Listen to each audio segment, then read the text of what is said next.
In most tales, someone is whisked away to another world, granted extraordinary powers, and instantly rises to become a legendary hero. Stories like these tend to follow a familiar path. The tale opened with a young boy gifted in earth magic. With a gentle touch, he channeled his power into a broken tile, and it seamlessly restored itself before his eyes. All around the boy, people's faces brightened with genuine joy. One man, after shaking his hand, declared that now, thanks to him, conducting trade would be far more convenient. No one saw him as the type to obliterate the mightiest foes with a single blow, nor was he ever hailed as the chosen hero. Yet he sought out those in need of happiness, and it seemed he truly believed that bringing joy to others mattered most. A glance toward the man was followed by a gentle suggestion to head back home. The peculiar fellow did his best to remain composed, even as disbelief flickered in his eyes at the thought that a 6-year-old child had built this entire road. In truth, the protagonist possessed only the simple kindness of a good-hearted soul. The story centers on a boy who draws upon memories from his previous life. Michio Tsuchida, a man of 35, spent his day off much like any other, making his way home after finishing a shift at his part-time job. The routine walk carried him through familiar streets, but as evening settled in, a woman's scream shattered the ordinary quiet. Confusion clouded his mind as he struggled to grasp the situation or the police's intentions. A chill ran down his spine. Memories flashed through his mind of times when a similar chill had seized him before. Yet now, the danger felt far more severe and the timing much worse. The protagonist realized escape was urgent, but the child still waited inside, and the man blocking the way had lost all sense of reason. Meanwhile, the killer shouted that only a minute remained. Overcome by despair, he lunged at the killer, pulling the girl away from his grasp. Both tumbled to the floor, while the murderer calmly declared that time was up and now he would be free. Michio had no chance to speak. In the next instant, the glint of a knife flashed before his eyes. Without a moment's hesitation, the man drove his knife straight into the boy's back.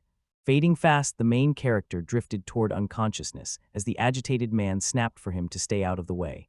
Just then, officers restrained the attacker, issuing firm orders for him to remain calm and silent. Defiance still burning in his eyes, the killer resisted arrest, demanding his release and even appealing directly to Maragasa herself. His condition worsened as the girl's mother thanked him for saving her daughter. With his eyes closed, he caught the sound of an unfamiliar voice, one distinctly different from a young woman's, and struggled to grasp what exactly it meant. That same voice echoed once more, filled with gratitude. For some reason, he was being addressed as Kim, and the plea to awaken grew more insistent. A woman's voice, laced with urgency, begged him to stay by her side and not to give up. At last, his eyes fluttered open to reveal a strikingly beautiful woman standing before him, someone he had never seen before. A man with a mustache cheered at the sight of his recovery and quickly instructed someone nearby to inform the master. Nothing around made any sense to him. The faces, the furnishings, even the clothing, all of it felt unfamiliar and strange, as if he had awoken in another world. Pain throbbed in his head as an endless flood of new information poured in. Yet through the haze, a memory surfaced. His name was Cain Rose, the fourth son of Viscount Hay Rose. Some time has passed since then, and it seems that Michio has already begun a new life in another world. Memories from when he was just 5 years old surfaced in the boy's mind. Lady Lydia, the gracious mistress of the gay Rose household, gently asked if he was all right, her voice filled with sincere concern. Although not Cain's biological mother, his birth mother, Lenora, had died after a long illness. This woman took on the role with heartfelt devotion, tending to his every need and nurturing him with genuine care. The man reminded the boy of his recent fall from the stairs, a tumble that nearly cost him his life. With a casual gesture, the hero assured everyone he was perfectly fine. The woman reached out, gently touching his forehead, and admitted that he didn't look too bad after all. A warm smile spread across his face as he admitted his hunger without hesitation. Anticipating his need, the girl had already arrived with a steaming plate of fresh porridge. The delicious aroma made him note just how inviting the meal appeared. With a mischievous smile, he picked up the spoon and brought it close to the boy, teasing that the airplane was about to land.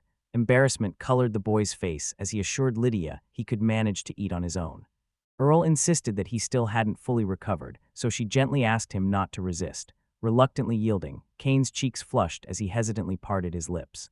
Her hand gently brushed over the boy's head in quiet praise for a job well done. Still, she couldn't help but notice a change. Since he woke up, a certain distance lingered about him, so different from the playful, open child he once was.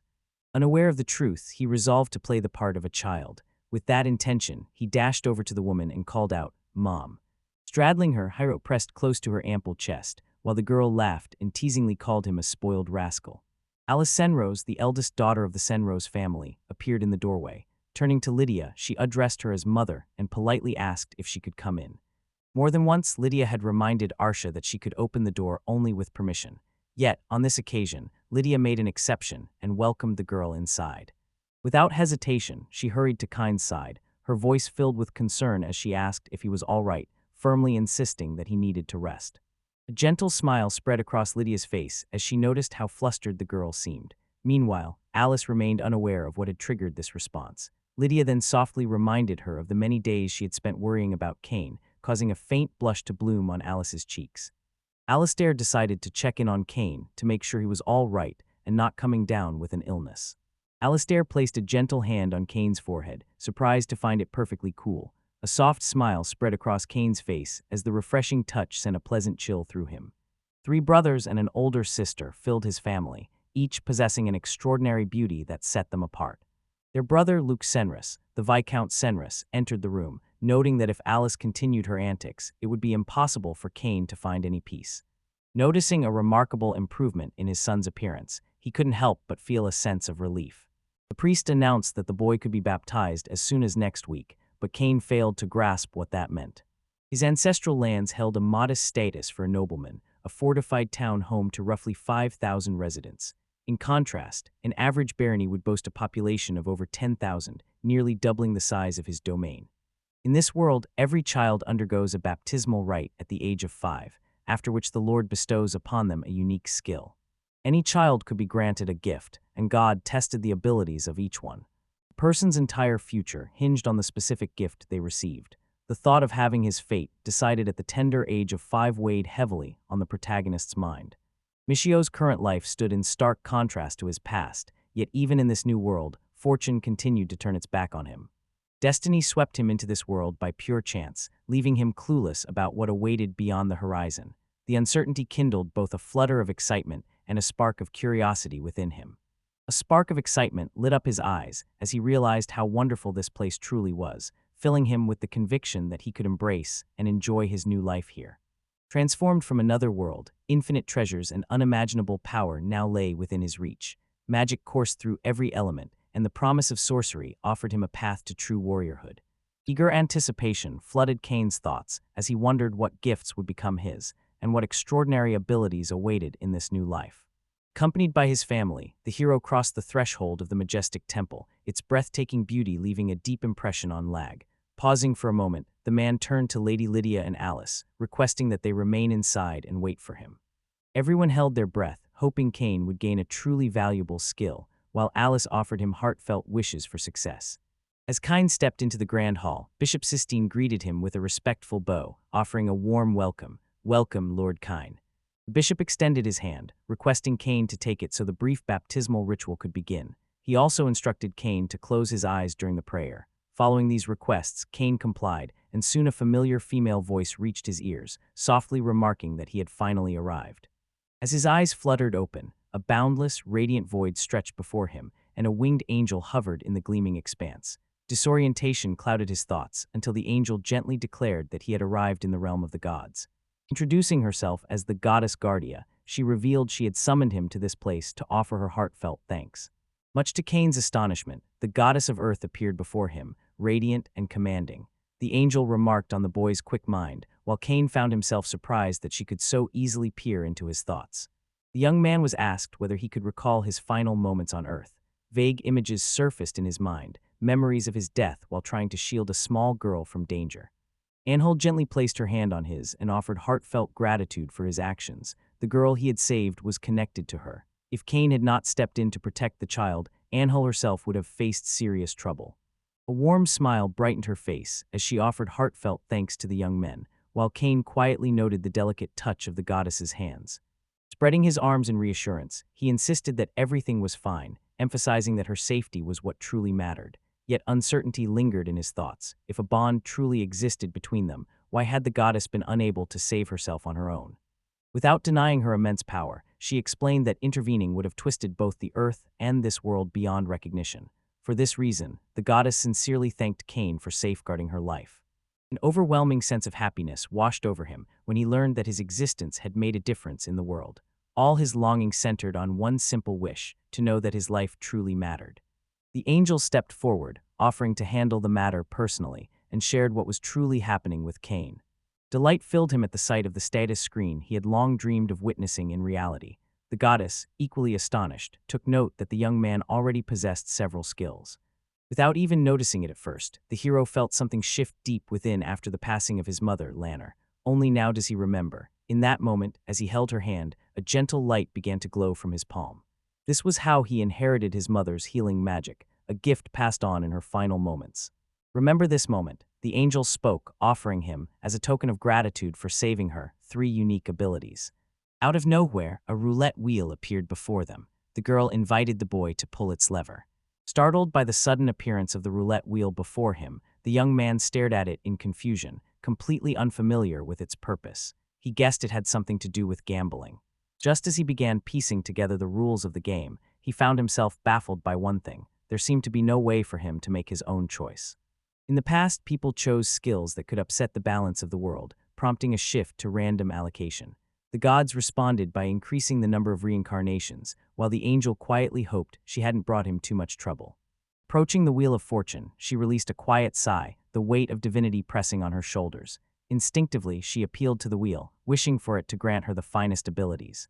With a press of the button, the secrets of earth magic, endless magic, and the power of magic circles unfolded before him. While the true nature of these forces eluded Cain, an unexpected shift flickered across the angel's face. Cain had never encountered earth magic before, so a spark of curiosity flickered within him regarding its true strength. The boundless flow of magical energy in this place captivated his attention, making him wonder if wit and resourcefulness would allow him to master such overwhelming power. A wide grin spread across her face as she remarked with biting sarcasm that luck had clearly turned its back on Cain. Overcome with worry for Cain, she chose to bestow her blessing upon him as the earth goddess, offering a portion of her own earth magic as a gesture of compensation. Her hand gently brushed his forehead, bestowing upon the young man a modest guardian's blessing. With her blessing now bestowed upon him, the door to the church opened for his prayers on her behalf. The young woman explained that such an opportunity was rare, but she would be watching over him as he did so. Cain mentioned he would occasionally share updates with him and wished him well on his journey. Before the hero could respond, the patriarch appeared out of nowhere. With a sharp glance at Cain's status, the patriarch immediately noticed 3 distinct skills. The news of his son receiving Guardia's blessing left the father visibly stunned. Although the protagonist possessed only a modest set of skills, he still held the potential for remarkable attributes. Curious to see for himself, Cain moved to confirm this and opened his status window. At this stage, Cain stood at level 1, holding no titles to his name. His status revealed him as a man reincarnated from Earth, graced with an array of unique abilities. Among these were elemental earth magic, the art of crafting first-level magical formations, an almost limitless reserve of mana, expertise in the creation of magic circles, and a minor blessing from the guardian goddess. In addition, Cain had access to detailed attributes: magical power, physical strength, health, endurance, agility, stealth, intelligence, and luck. Horror twisted his face as his eyes landed on his stats. His physical strength barely reached 5 points. Gripping his head, he struggled to grasp what the future might hold for this new chapter of his life. The protagonist and the magic of the earth appeared to be perfectly attuned, as if they had been crafted for each other.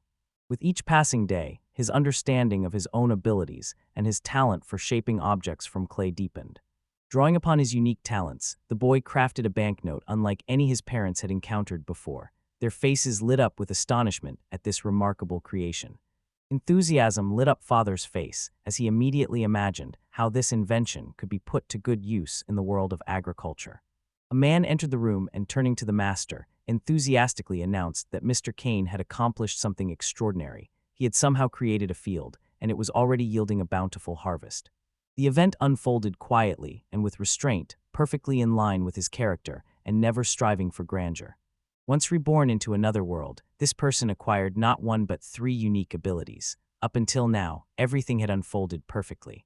The goddess's response, the very one who had granted him these abilities, sent a wave of anxiety through him. Doubt clouded his mind. It seemed impossible that things could truly be this grave. Although what he received were fairly basic skills, the road ahead promised no shortage of hardships. Noticing the unease in his son, the father suggested they head home.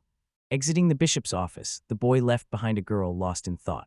Her mind wandered, pondering the abilities and skills that Cain had gained. A quiet curiosity bloomed within her about the exact number of powers the hero possessed. Father explained that Cain possessed two branches of magic, the earth's elemental power and the arcane skill of magic circles. He added that Cain had also inherited healing magic from the Lenner family. Cain cast a skeptical look at his father, thinking that the true depth of his magical strength remained hidden, invisible even to his own parent. Swept up in excitement, she wrapped the boy in a warm embrace and showered him with praise for mastering three skills at once. Alice's reaction took him by surprise, revealing more insight than he expected. The girl quickly realized that the hero had inherited his abilities from his mother. Cain, however, remained somewhat puzzled, unable to fully grasp what she meant. It turned out that Alice possessed similar magic as well. Familiar with the magic of the earth, she had never heard of a magic circle, nor had the boy's father. His curiosity piqued. The father decided to write a letter to Benjamin, asking him to learn more about this mysterious form of magic. Apparently, no one expected the boy to inherit earth magic. Placing a gentle hand on her father's shoulder, she soothed him, reminding him that worry served no purpose now. They could always return to the estate and learn everything firsthand. Agreement surrounded her words as the others chimed in, reminding Cain that family members, too, were strictly forbidden from viewing a status board. Etiquette demanded such boundaries, and even attempting to sneak a look was considered highly improper. Agreeing with his father, he ensured that the secret remained hidden, even from their closest family members. In this place, everyone made a habit of displaying their status to friends and colleagues, often joining forces to pursue a common goal. Cain longed to share his accomplishments with his companion, but the rules here appeared to be entirely different. Gaining new friends gave him the confidence to trust his own judgment, allowing him to decide for himself how best to use this newfound skill. Excitement bubbled within Cain as the promise of fresh adventures seemed to lie ahead. Eager for his new life to finally unfold, he wasted no time upon returning to the manor, determined to put his newfound skill to the test right away. At that moment, the protagonist realized he could inscribe portions of first-level skills into a magic circle, transferring them onto scrolls or enchanted stones. However, dissecting a spell into its components and properly crafting a magic circle demanded a specialized magic analysis skill. The process proved costly in terms of magical energy. Recording a deconstructed spell onto a scroll or stone required 10 times the magic the original spell consumed. Even using a pre-written scroll would demand 3 times the usual amount of magical power. The number of times a scroll could unleash magic depended on the energy invested during its creation. The greater the effort, the more uses it would hold. As the protagonist diligently took notes, an overwhelming list of rules emerged before him, each one stacking atop the next and making it difficult to absorb all at once. Compounding his frustration, the analysis skill necessary for all this remained out of reach, and his limited knowledge at the first level would render these techniques useless for now. It became clear that this ability would remain out of his grasp for quite some time. Cain mastered the magic of earth, a discipline that demanded precise control over mana. Channeling this element, he found himself using about 10% of his magical energy whenever he manipulated nearby soil or sand. Overall, earth magic revealed itself to be rather predictable and failed to meet his lofty expectations. He began to wonder if, by reaching a higher level of mastery, he might be able to create something as extraordinary as a golem. Upon reaching a certain level, restorative magic grants not only healing powers, but also the ability to neutralize poisons. This valuable skill was a gift from Mother Lanner, so dealing with her requires extra caution. Along with an inexhaustible wellspring of magical power, the hero also possessed certain passive abilities. Magic from the surrounding world constantly flowed into him, replenishing his strength without pause. Until he learned to control this gift, his body would endlessly absorb the excess energy. The sight alone was remarkable, and Cain couldn't help but wonder about the true extent of this ability. Uncertain of what this skill truly entailed, he found it impossible to feel genuine excitement. Determined to understand, Cain turned his attention to the skill's detailed description, prepared to study it closely. Goddess Guardia noticed that Cain had not yet mastered the art of magic control. As a precaution, she restricted his access to the limitless reserve of magical energy until he perfected this skill. The goddess urged him to master the art of magic as quickly as possible, yet confusion overtook him. Clutching his head, he struggled to grasp even the basics of what she meant. A deep belief took root within him that the goddess Guardia possessed a unique power, leaving him with only one task: to earn her blessing. Careful examination of the blessing revealed its true value. It granted an extra 20% boost to the growth of both earth magic and healing magic, while also cutting the energy required for these spells down to just 10%. Along with this, a new ability emerged, the power to understand foreign languages. Lost in thought, Kine pondered the true meaning of understanding foreign languages. The possibility of reading texts once indecipherable intrigued him. Putting his theory to the test, he successfully read an unfamiliar inscription. Grateful for this newfound ability, he offered sincere thanks to the goddess who had bestowed such a gift. Still brimming with excitement at the very thought of possessing magic, he began to ponder how he might use this gift the next time an opportunity arose. A servant named Randolph knocked gently on the hero's door and was swiftly granted entry. He offered a prompt apology as he stepped inside, with Alice standing quietly at his side. With a calm, earnest voice, she asked whether Kane was present. The young man received word that his master awaited him in the parlor. He nodded in acknowledgement and assured the messenger he would be there shortly. Keen senses stirred within Kane, curiosity pushing him to uncover the reason behind his father's summons. Frustration flashed across the girl's face as she realized the boy wasn't listening to her at all. Annoyed, she asked him to stop ignoring her. An awkward silence hung between them before Kane, embarrassed, quietly apologized. A gentle smile appeared on her lips as she concluded that Kine was likely practicing his skills somewhere. Only then did she recall how Kine had retreated to his room and shut the door behind him the moment they arrived at the villa. Alice pinched the boy's cheeks, prompting the butler to remark that the young lady had done something similar back on skill day. At his words, Alice sprang up, her face suddenly glowing with a crimson blush. Alice couldn't grasp why he was saying such things, so she excused herself by explaining that she simply wished to finish her book. Her deep absorption in reading made her late for dinner, and the main character realized her mind was just as preoccupied with her own interests. Bowing deeply, she apologized for seemingly misunderstanding Alice. Kane couldn't help but notice the remarkable maturity in her behavior. Alice intended to explain that their abilities were inherited from Lenore, their mother, and that these gifts should be cherished and protected. A gentle smile played on his lips, while the girl remained puzzled about what amused him so much. For a fleeting moment, he pictured her as a little child. Stepping into his parents' room, he immediately sensed the tension hanging in the air and found himself at a loss, unable to grasp the reason behind it. His father set a teacup on the table and gently suggested they discuss the new abilities the boy had acquired earlier that day. At once, he admitted that it truly wasn't easy, urging Kane to keep his spirits up. Lydia completely misunderstood him and shot an angry glare at Kane's father. Realizing his mistake, the man apologized, admitting his words had come out wrong. Kane, who couldn't grasp the reason for his own sadness, knowing full well that in aristocratic circles, especially within his own family, the gifts bestowed at baptism all but sealed a person's fate. Those skilled in swordsmanship found their path leading to the Knight Academy, where they would become members of their kingdoms or clans' knightly orders. Meanwhile, those gifted with the powers of combat magic attended the Mage Academy, eventually serving as royal mages. Individuals gifted with political acumen often enrolled in the Royal Academy, gradually rising to become officials within their kingdom or clan. The father had just confirmed that the hero possessed no combat skills related to earth magic, and even with an increase in level, nothing would improve. The mysteries of magic circles, too, continued to elude their understanding. No other words came to mind, and voicing his thoughts felt impossible. Lydia often found herself in tears whenever her father showed no confidence in what the future might hold for him. Doubt gnawed at him as he realized his parents truly saw his future as hopeless. From Frof's perspective, his magic was undeniably intricate, yet he believed that any skill could be refined and improved. With this conviction, discouragement simply held no place in his mind. Tears glistened in their eyes as they embraced the boy, promising to stand by him no matter what and assuring him there is nothing to fear. Lydia and the maids bowed their heads, a silent gesture that spoke volumes. Their concern for the young man was unmistakable. In his previous life, kindness like this was a rarity, so disappointing these people was the last thing he wanted to do. With a clenched fist, the boy turned to his father and made a single request.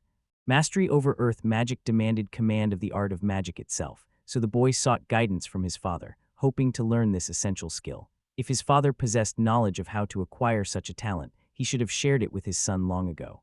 The hero wished to seek permission to visit the library, eager to delve into this matter through his own research. Absolute confidence filled him. Mastering earth magic promised limitless possibilities, and he knew that true expertise would let him accomplish anything. Should any endeavor fail, the art of earth magic would allow him to cultivate the fields without concern. Mastering this magic, along with the healing spell entrusted to him by his mother, promised the ability to tend to the sick throughout his lands. Confidence filled his heart, certain that everything would turn out well.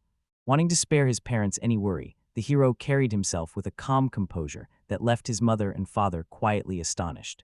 Rising to his feet, the father nodded in agreement with his son, conceding that perhaps earth magic deserved consideration as well. In that moment, he realized they, as parents, had no right to give up so easily. Hag suggested they join forces, and her father agreed, promising to write a letter to Benjamin and invite him to spend the holidays with them. The thought crossed my mind that Benjamin might already have mastered the art of controlling magic, so I planned to ask him for guidance. His words brimmed with excitement, though battles were far from the only pursuits awaiting in another world. Surrounded by such kindness, he did everything in his power to avoid disappointing those around him. At just 5 years old, a whole lifetime stretched before him by this world's standards, another 50 years filled with the promise of endless play and adventure. The thought crossed McCain's mind that the Benjamin his father mentioned must now be studying at the main academy. The true complexity of magic remained unknown to him. Mastering this art demanded unwavering effort. During the trial, the teacher stressed that perfect control and absolute focus were essential for success. Lacking both, even a single goblin would prove impossible to defeat. The boy connected his thoughts to the outcome of his magic test. As soon as his exam ended, the next student stepped forward to take their turn. With a touch, the statue turned to ice and instantly shattered into tiny fragments. At first, the other students thought it was just a trick. From that moment on, he earned the title of the greatest magician since the founding of the Magic Academy. The teacher praised Benjamin Saintros, remarking that his remarkable talent had never faded. Since the day he resolved to hone his skills with unwavering determination, some time had passed. Although many urged the boy to slow down and take a break, Cain had no intention of sitting idle. The long-anticipated day had finally arrived, marking Benjamin's return home at last. The father asked for Cain's full attention and warned him that unless he mastered the art of controlling magic, he was strictly forbidden from using it. Defying this rule and casting spells recklessly could cost Cain his very powers. Certain that only Benjamin could teach him, Cain clung to this hope. Unexpectedly, just as those thoughts filled his mind, the maid opened the door, and his brother had already returned. At last, Alice met the second son of the San Rose family, Benjamin. Cain's face lit up the moment he saw his brother, greeting him with genuine warmth. A warm smile brightened Benjamin's face as he greeted the children, noting with quiet surprise how much the boy and girl had grown. The butler welcomed young Master Benjamin back to the house with genuine delight, and Benjamin replied to Ralph that it felt good to finally be home. As he spoke, Benjamin realized that the butler Randolph still addressed him by his childhood name, understanding that such formality was reserved for those yet to reach adulthood. With a graceful bow, the butler informed the boy that Mr. Luke and Miss Lydia were waiting for him in the drawing room. A gentle nudge prompted the other children as well, subtly reminding Alice and Cain that they, too, were expected to join. Ben possessed an extraordinary intellect, and at just 14, earned a place as an apprentice. Never before had the Institute of Magical Arts and Crafts welcomed someone so young into such a prestigious position. Warm smiles welcomed Benjamin as he returned, the girls clearly delighted to see him again. One of them inquired about his journey home, and Benjamin assured her that everything had gone smoothly. His father then asked about his studies, to which Benjamin replied that all was going well on that front as well. Deeply impressed by his son's composure at just 14, especially since that quiet confidence surpassed anything he himself had managed in 35 years, the father came to a decision. He chose honesty and decided to approach his son with a personal request. Cain's brother received the responsibility of ensuring that Cain mastered the art of magic during his entire stay. Having already mastered both earth magic and restorative spells, Cain still needed to learn how to control magical energy itself. Eager to progress as swiftly as possible, he made the most of his time while waiting for Benjamin, never missing a chance to practice and experiment with different incantations. The older brother instantly grasped the situation and turned a curious gaze toward his younger sibling. That morning, Benjamin waited in anticipation, hoping Cain would share some crucial insights before lessons began. New mastery over the magic of spell circles, earth magic, and restorative arts now filled his mind. With a wealth of magic still at his disposal, Cain chose not to elaborate further, knowing it would only complicate matters. The goddess had once mentioned she would keep her powers sealed, and Cain remained uncertain whether this was the right moment to bring it up. In the end, he kept his thoughts to himself and told Benjamin only about 3 of his abilities. Despite the rule against asking about abilities, the situation demanded honesty. Benjamin hoped that, just this once, Cain would answer him truthfully. Benjamin grew curious about the extent of the boy's magical abilities, and Cain saw no harm in providing an honest answer. I announced his score, a remarkable 1,800 units of magic. The disbelief on his face was clear as he asked me to repeat myself. Once he was certain it was true, astonishment left him speechless, his mouth hanging open in shock.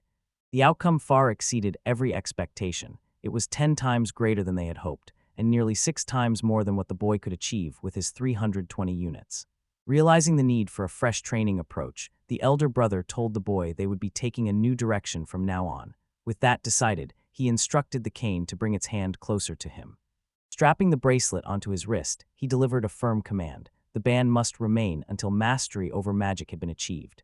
Just like Glod, astonishment leaves him utterly speechless. A strange sensation swept over his brother, as though something was being drawn out of him, prompting him to ask Cain not to remove the device. This mystical suction cup was an invention Benjamin had crafted himself. This device worked by draining the magical energy from criminal magicians, rendering them unable to cast spells. However, this particular version included an option to preserve the power of its rightful owner. Until the owner's magic level reached 10 units, the artifact continued to drain energy from them. Curiosity sparked within Cain as he asked about the luminous stone, only to learn that it held 10 units of magical power. Benjamin found it hard to believe, unable to accept that the stone actually contained as many as 1,790 units. In these circumstances, Benjamin suggested beginning their studies by mastering the basics of magical control. This training unfolded over 4 key stages: concentration, circulation, release, and maintenance. The initial stage demanded unwavering focus. Gathering his magical energy just below the navel, the hero committed himself fully to the task. All that remained was to draw his magic together, and the king devoted every ounce of concentration to this endeavor. A gentle warmth blossomed deep within his stomach as the realization dawned. He had succeeded on his very first try. Kay's brother noticed a subtle shift in him, even though Kays himself couldn't quite grasp what had changed. All he sensed was the lingering warmth beneath his hands, a fleeting sensation that vanished as quickly as it appeared. He quietly asked for that comforting warmth to remain by his side until the final flicker of his consciousness faded away. Through sheer determination and relentless training, the hero achieved his goal in just a few days. By the 3rd day, his efforts finally bore fruit. At last, when success was his, exhilaration surged through the young man. Even as his focus slipped, his strength remained undiminished, earning Benjamin's praise for a job well done. Exhaustion settling in, Cain lowered himself onto the floor and let out a weary sigh. The task proved quite challenging for him, especially after enduring 30 repetitions without a break. Still, Benjamin offered only a quiet smile and pressed on without hesitation. Exhaustion settled over him, making his arms shake and his body feel unbearably heavy. Admitting to his brother that he could barely move, the boy suggested they call it a day. Benjamin agreed without hesitation, his voice calm and steady. Additionally, a stern reminder was given to Cain. Until mastery over his own magic was achieved, using any form of it remained strictly off-limits. Without guidance, an enforced waiting period of at least a year stood between Cain and the chance to wield his spells once more. When Cain declared he would abandon his younger brother and walk away, the figure before him seemed to transform into a true demon. During the second lesson on energy control, Benjamin emphasized the importance of focus above all else. The protagonist repeated the previous exercise, dedicating his full attention to mastering concentration.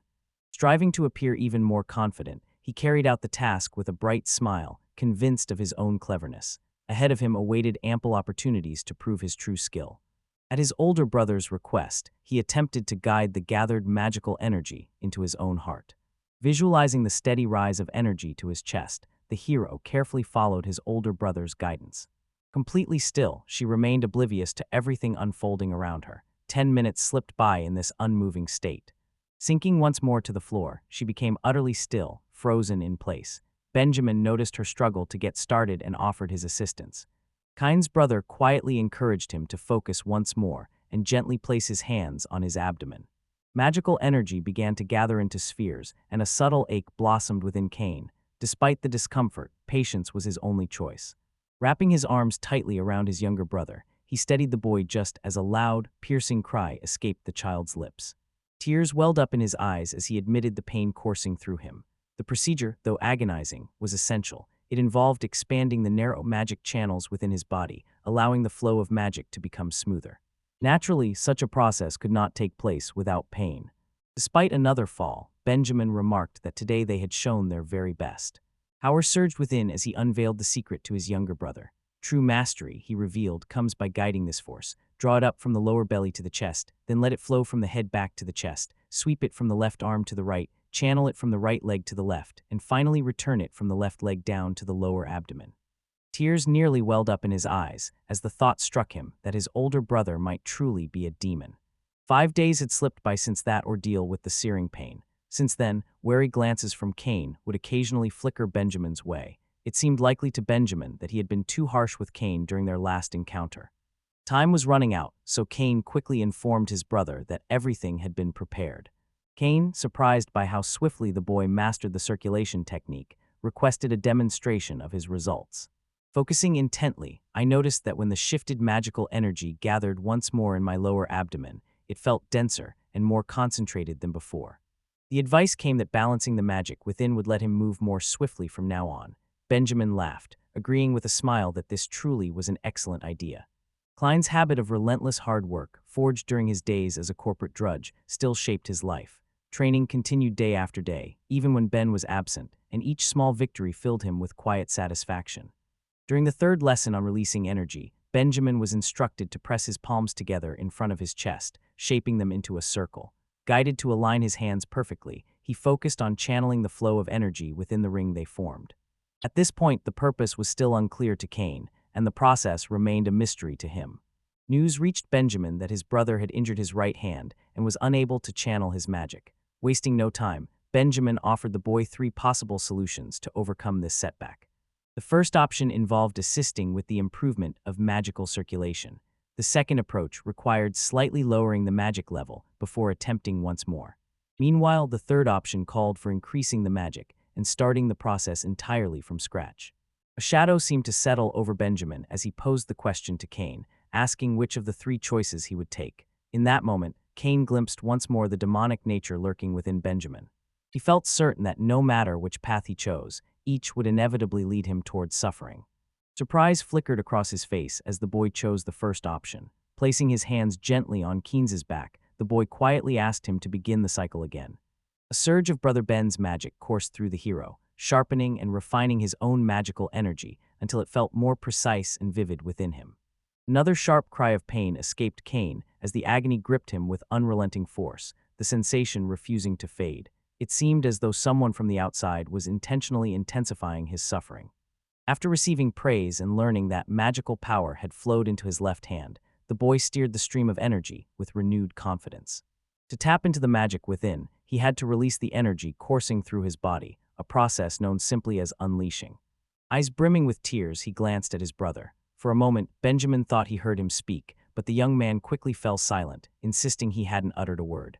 Forced to shift his hand slightly, he carefully rotated it, encouraging the blood to circulate more freely. With each passing surge of magic, the strain gradually eased. 2 hours slipped by in this slow, subtle dance. Excitement sparkled in his voice as he announced his success in performing the feat without using his hands. Accomplishing this seemed almost impossible, yet the rigorous training under Benjamin's guidance had taught him the art of escape.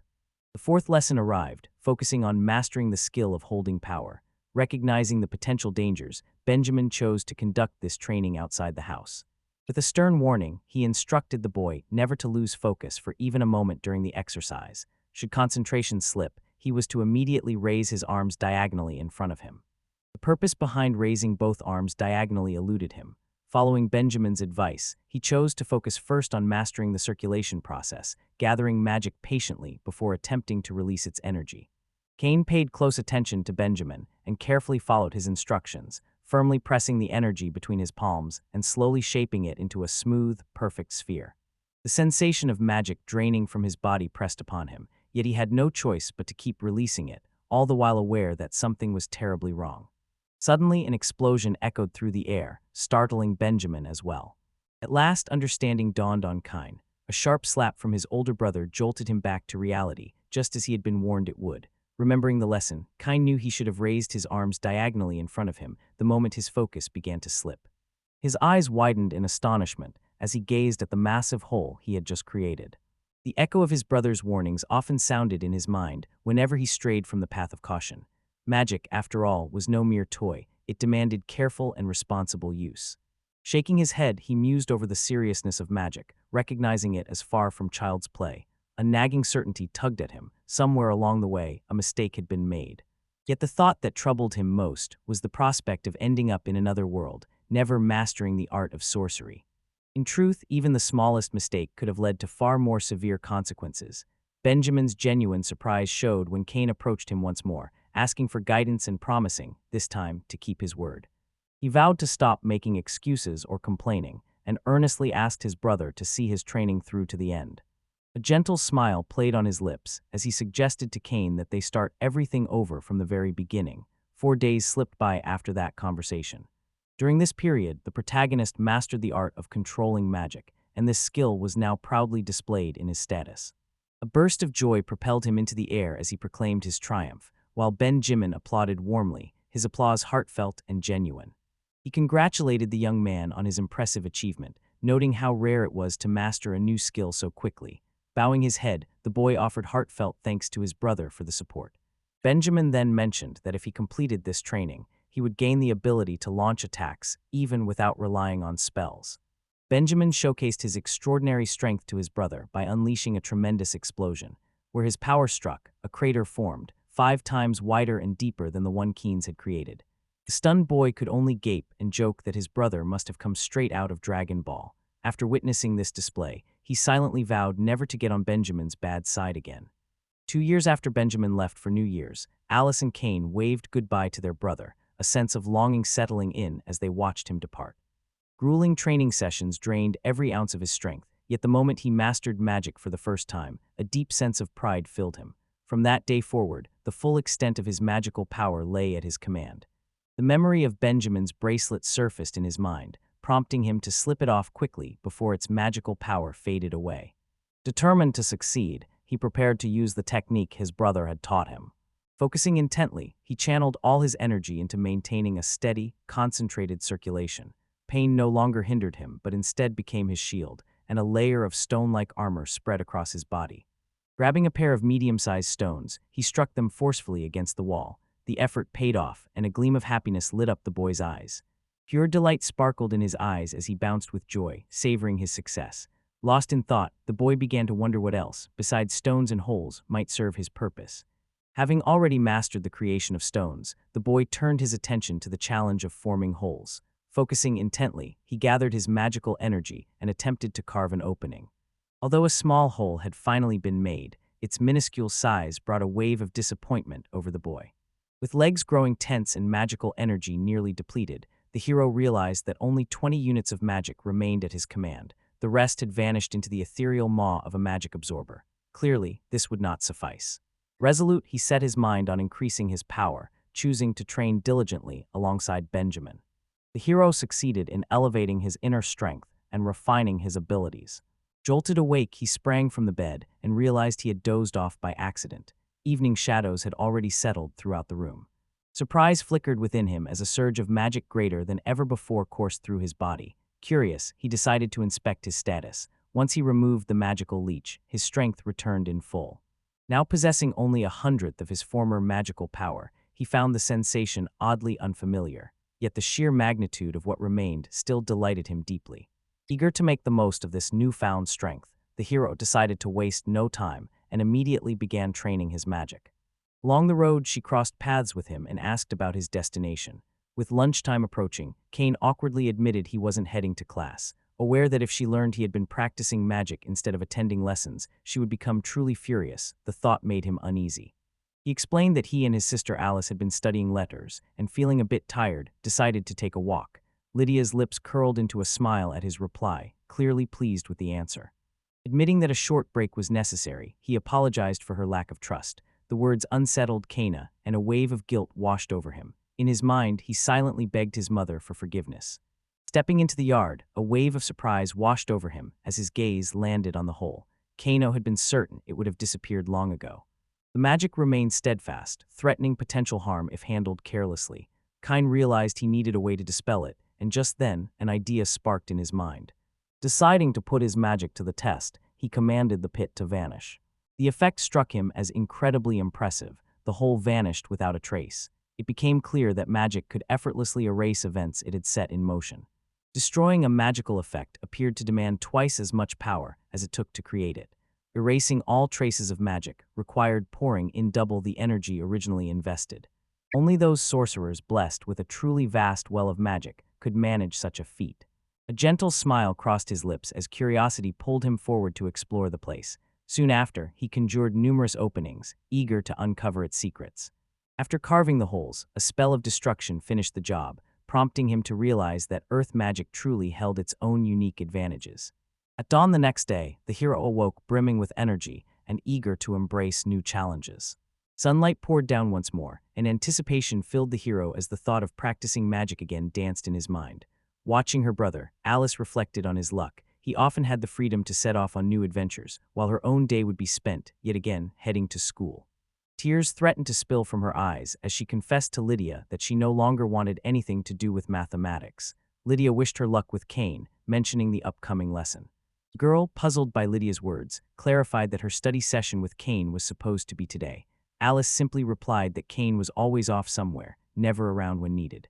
A lesson studied Lydia intently, his gaze searching for answers, while Ailes joined him, her eyes reflecting the same silent curiosity. Out in the backyard, the protagonist decided to experiment with shaping a stone.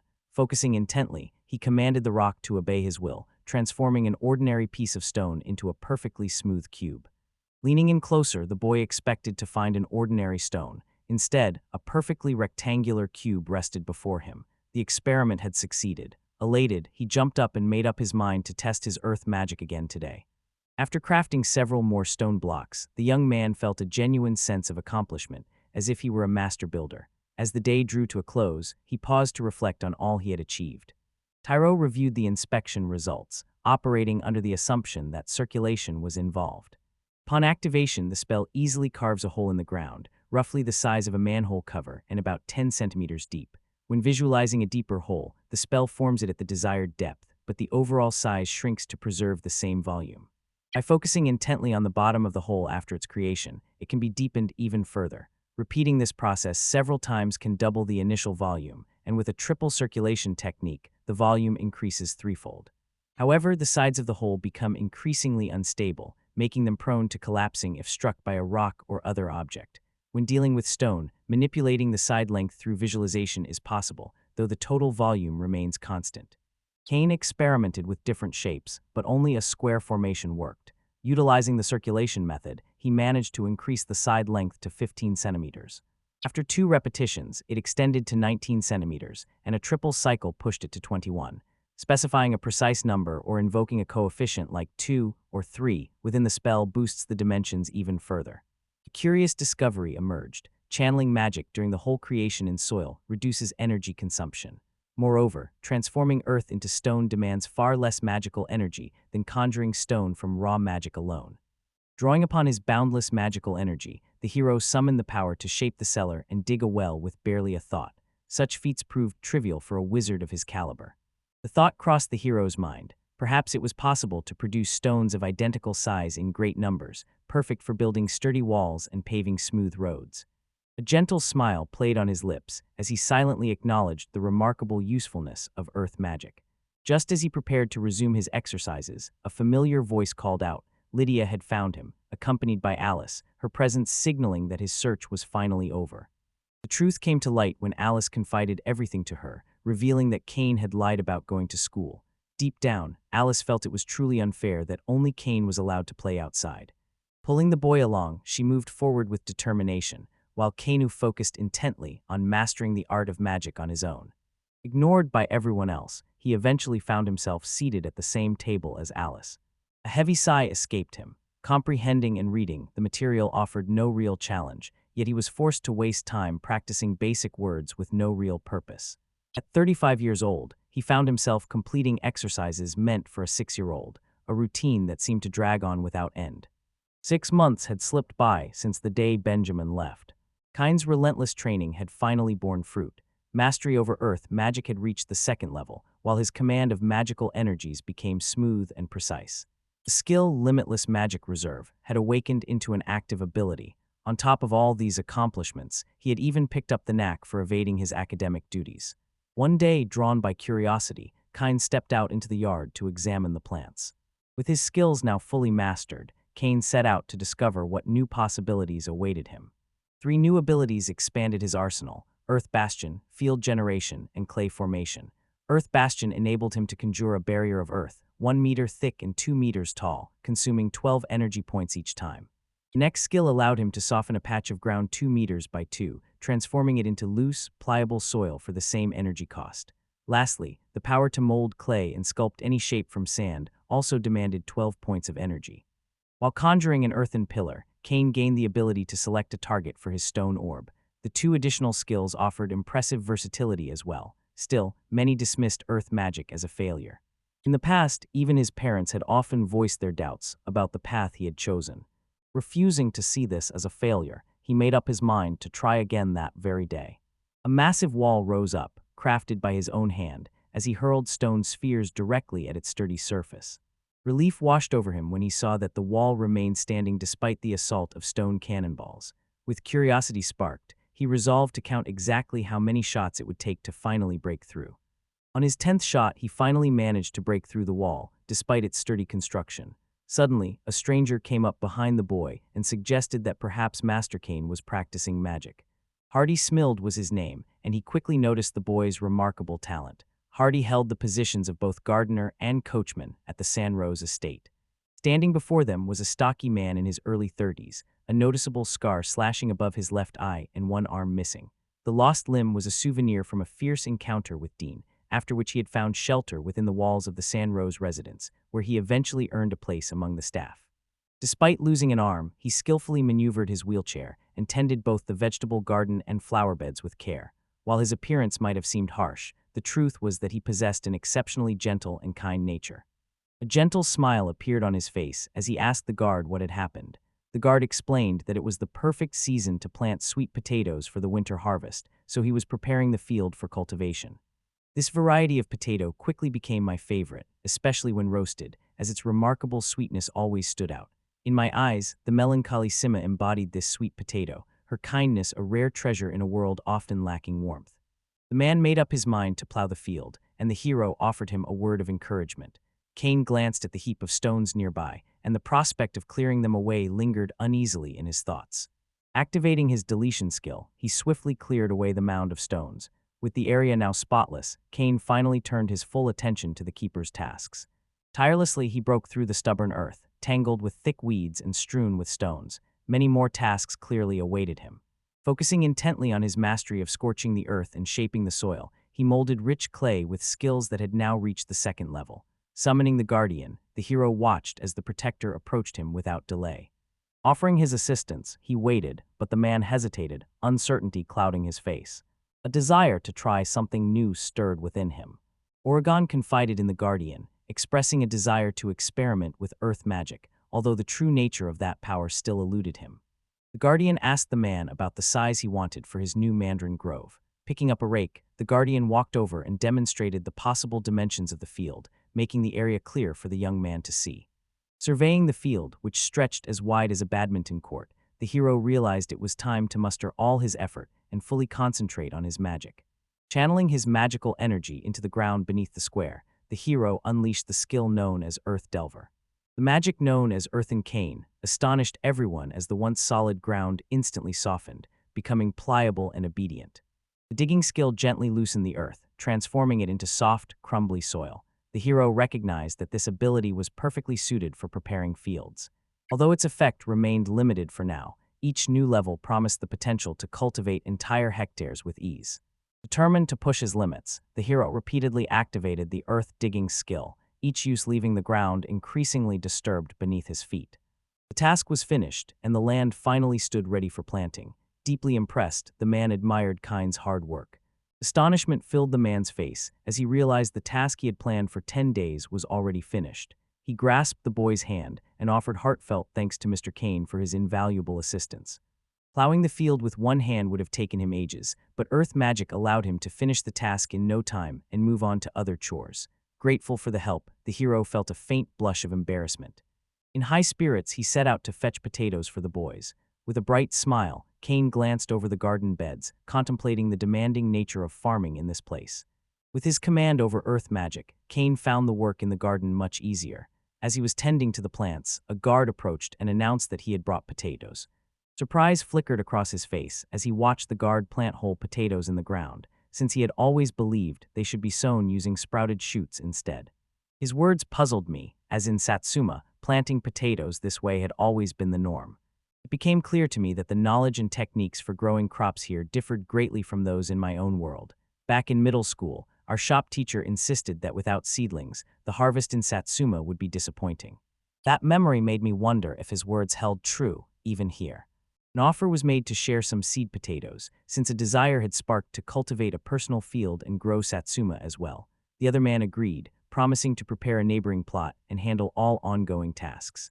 Gratitude filled the protagonist, who expressed heartfelt thanks for the opportunity. His gaze lingered on the potatoes as he considered what to do about the sprouts. Searching the area, he found nothing suitable nearby, and a fleeting thought crossed his mind. Perhaps he could try using magic. Finding no visible aid in sight, the hero could only rely on his own thoughts. After careful consideration, he chose to summon his magic and conjure clay himself. A wave of delight swept over the hero as he realized his success. He had shaped a real, tangible object from mere clay and earth with his own hands. Satisfaction filled him as he surveyed his finished work, certain the item would prove useful in countless ways. Resolving to continue his efforts, plans formed in his mind to craft new kitchenware on his next attempt. Within a few days, the potatoes he had planted from seed began to sprout, sending up tiny green shoots through the soil. News of the miracle reached the man as I explained how every single potato tuber we had planted had sprouted. At the same time, his own fields were just beginning to show the faintest hints of green. Long ago, the hero had once received similar advice. Raising sweet potatoes from seed rarely yields strong sprouts, and harvests hardly improve. Careful attention to the plants was what his mentor had always impressed upon him. Remembering this, Gordy approached Keynes and asked for permission to plant seedlings instead. Keynes readily agreed, and beyond that, sincerely thanked Gordy for his support. He mentioned his intention to place several bets, though the guardian failed to grasp his meaning. Over time, it became clear that the knowledge and methods of cultivating crops in this world were vastly different from anything he had encountered before. Explaining this to the hero in words would have been difficult, so they chose to demonstrate in practice. The first task was to plow the fields, and the hero put his skill in tilling the land to good use. The plot measured 6 meters across, leaving only the task of digging a proper trench. Once that was done, the young man called upon his magic to open a hole in the earth. Kainu managed to set up real beds, his face lighting up with excitement as he announced his accomplishment. The guardian, witnessing this marvel, stood speechless, overwhelmed by surprise. The raised layer of soil is known as a garden bed, he explained. This structure allows for improved drainage and absorbs sunlight more efficiently, warming the earth faster and encouraging plants to grow stronger and healthier. A lesson from his high school teacher surfaced in his memory, and he silently offered his thanks. The depth of Mr. Kane's knowledge in this area left him genuinely impressed. It never occurred to me that such a method even existed. Curiosity stirred within me, wondering how Mr. Kane had gained such profound knowledge. He revealed that his deep understanding came from his unique ability to perceive the very essence of the earth itself. Delight sparkled in Kane's eyes as he took in the mesmerizing complexity of earth magic, yet embarrassment soon crept in, and inwardly he offered a silent apology to Garda for his earlier bold words. At last, earth magic proved genuinely useful. Each day brought new ways for him to weave it into ordinary life. While studying alongside Alice, their teacher presented them with a fresh arithmetic challenge. Arithmetic with 2-digit numbers did not come easily to Alice, prompting the teacher to offer her a more detailed explanation. Meanwhile, Kane suddenly spoke up, declaring that he could handle single-digit addition and subtraction without any trouble. Arithmetic problems involving double-digit numbers often gave her trouble, yet Kane believed she managed single-digit calculations quite well. With enough effort, she would soon be able to tackle the more challenging examples too. Meanwhile, a persistent unease lingered in the main character's mind, knowing that at 35, his days revolved solely around writing. An inspired idea ignites within Kane, pushing him forward without a moment's hesitation to wonder if abacuses even exist in this world. Having it close at hand would prove incredibly useful. The device could serve many purposes in this world, even without electricity. Deciding to finish his work later, the boy began writing. Once classes ended, he stepped out into the schoolyard, deep in thought about how he should design the abacus. Having already attended abacus lessons, he had a solid understanding of how it worked. While such a skill might not be worth listing on a resume, Kane's knowledge allowed him to easily picture its design in his mind. The clay needed to be pliable, especially for someone in his position, just as the man had mentioned. In his mind's eye, calculations unfolded, addition, subtraction, multiplication, and division all taking shape within his imagination. Driven by his idea, he set out to craft an abacus with his own hands, shaping clay into the foundation of his vision and transforming an abstract concept into a tangible object. Some time later, Kane held the device he had crafted himself, pleased to find it rustling quietly and functioning as intended. All that remained was to put it to the test. But as soon as his finger grazed the abacus, it started to fall apart before his eyes. The sight of the abacus shattering into pieces left the hero stunned. A wave of disappointment washed over him as he realized he hadn't pictured it clearly enough in his mind. At that moment, a decision took shape within him to rebuild the abacus from scratch, this time envisioning it forged from sturdy iron.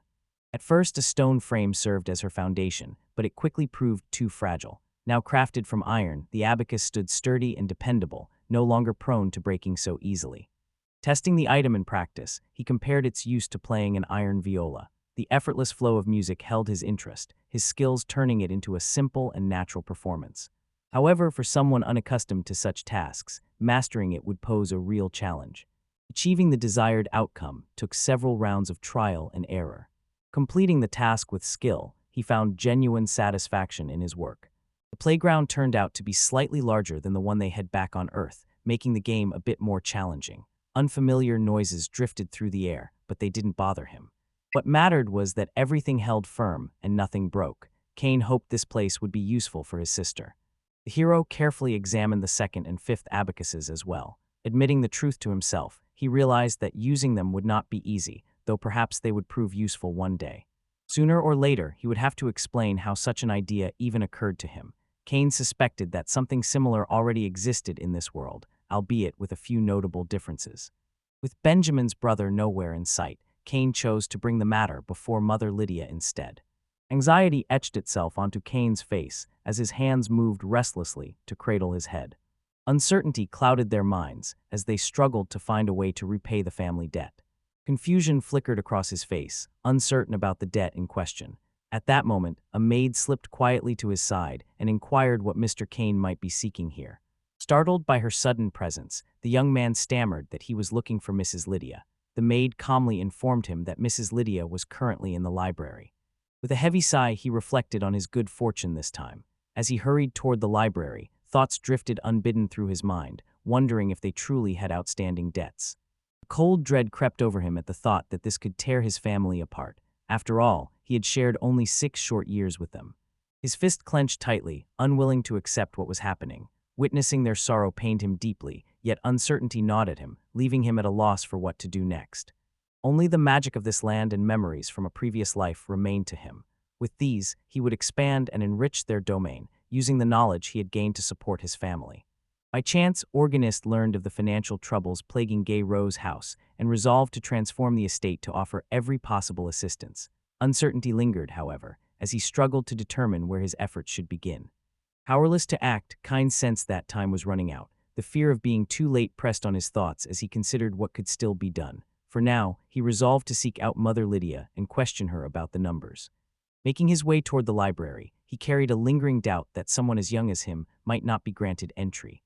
Stories had been told about his ancestors' passion for collecting books, and that legacy endured in the immense collection now filling the family library, far grander than those possessed by most barons. Turning to Lady Lydia, he silently hoped she would stand by his side when the crucial moment arrived. Seated at the table beneath the lantern's glow, she immersed herself in a book. When she noticed him, a subtle gesture welcomed him inside, even though her manner suggested deep concentration. The air wrapped Kane in the scent of aged leather and paper, a fragrance hinting at the library's vast collection, whose hidden volumes he had never imagined. A gentle smile appeared on her face as she realized how unfamiliar all of this was for him. She promised that next time, she would remember to ask Kane for permission first. Now that he had learned to read, he might also want to borrow something from here. The mood in the room seemed to shift, most likely because of Lydia's glasses. A quiet hope stirred within him, wishing Lydia would glance around and notice the glowing book on the shelf. His curiosity grew, eager to discover what secrets that book might hold. Lydia couldn't quite grasp what he meant, while Kane silently scolded himself for his careless words. He had been referring to the gleaming book perched on the upper right shelf. Lydia assumed that was the one, so she retrieved the volume he indicated, though she noticed nothing resembling a shine. As the hero opened the book, its pages revealed themselves to be a practical manual. Inside, he found detailed instructions on cultivating rice, preparing miso, soy sauce, mirin, ketchup, and a variety of seasonings. Additional chapters explored the creation of electrical devices through the use of magic. The book bore the title, The Hero's Tome, a name that struck Kane as somewhat peculiar. The moment his mother saw her son read the words, her face lit up with astonishment.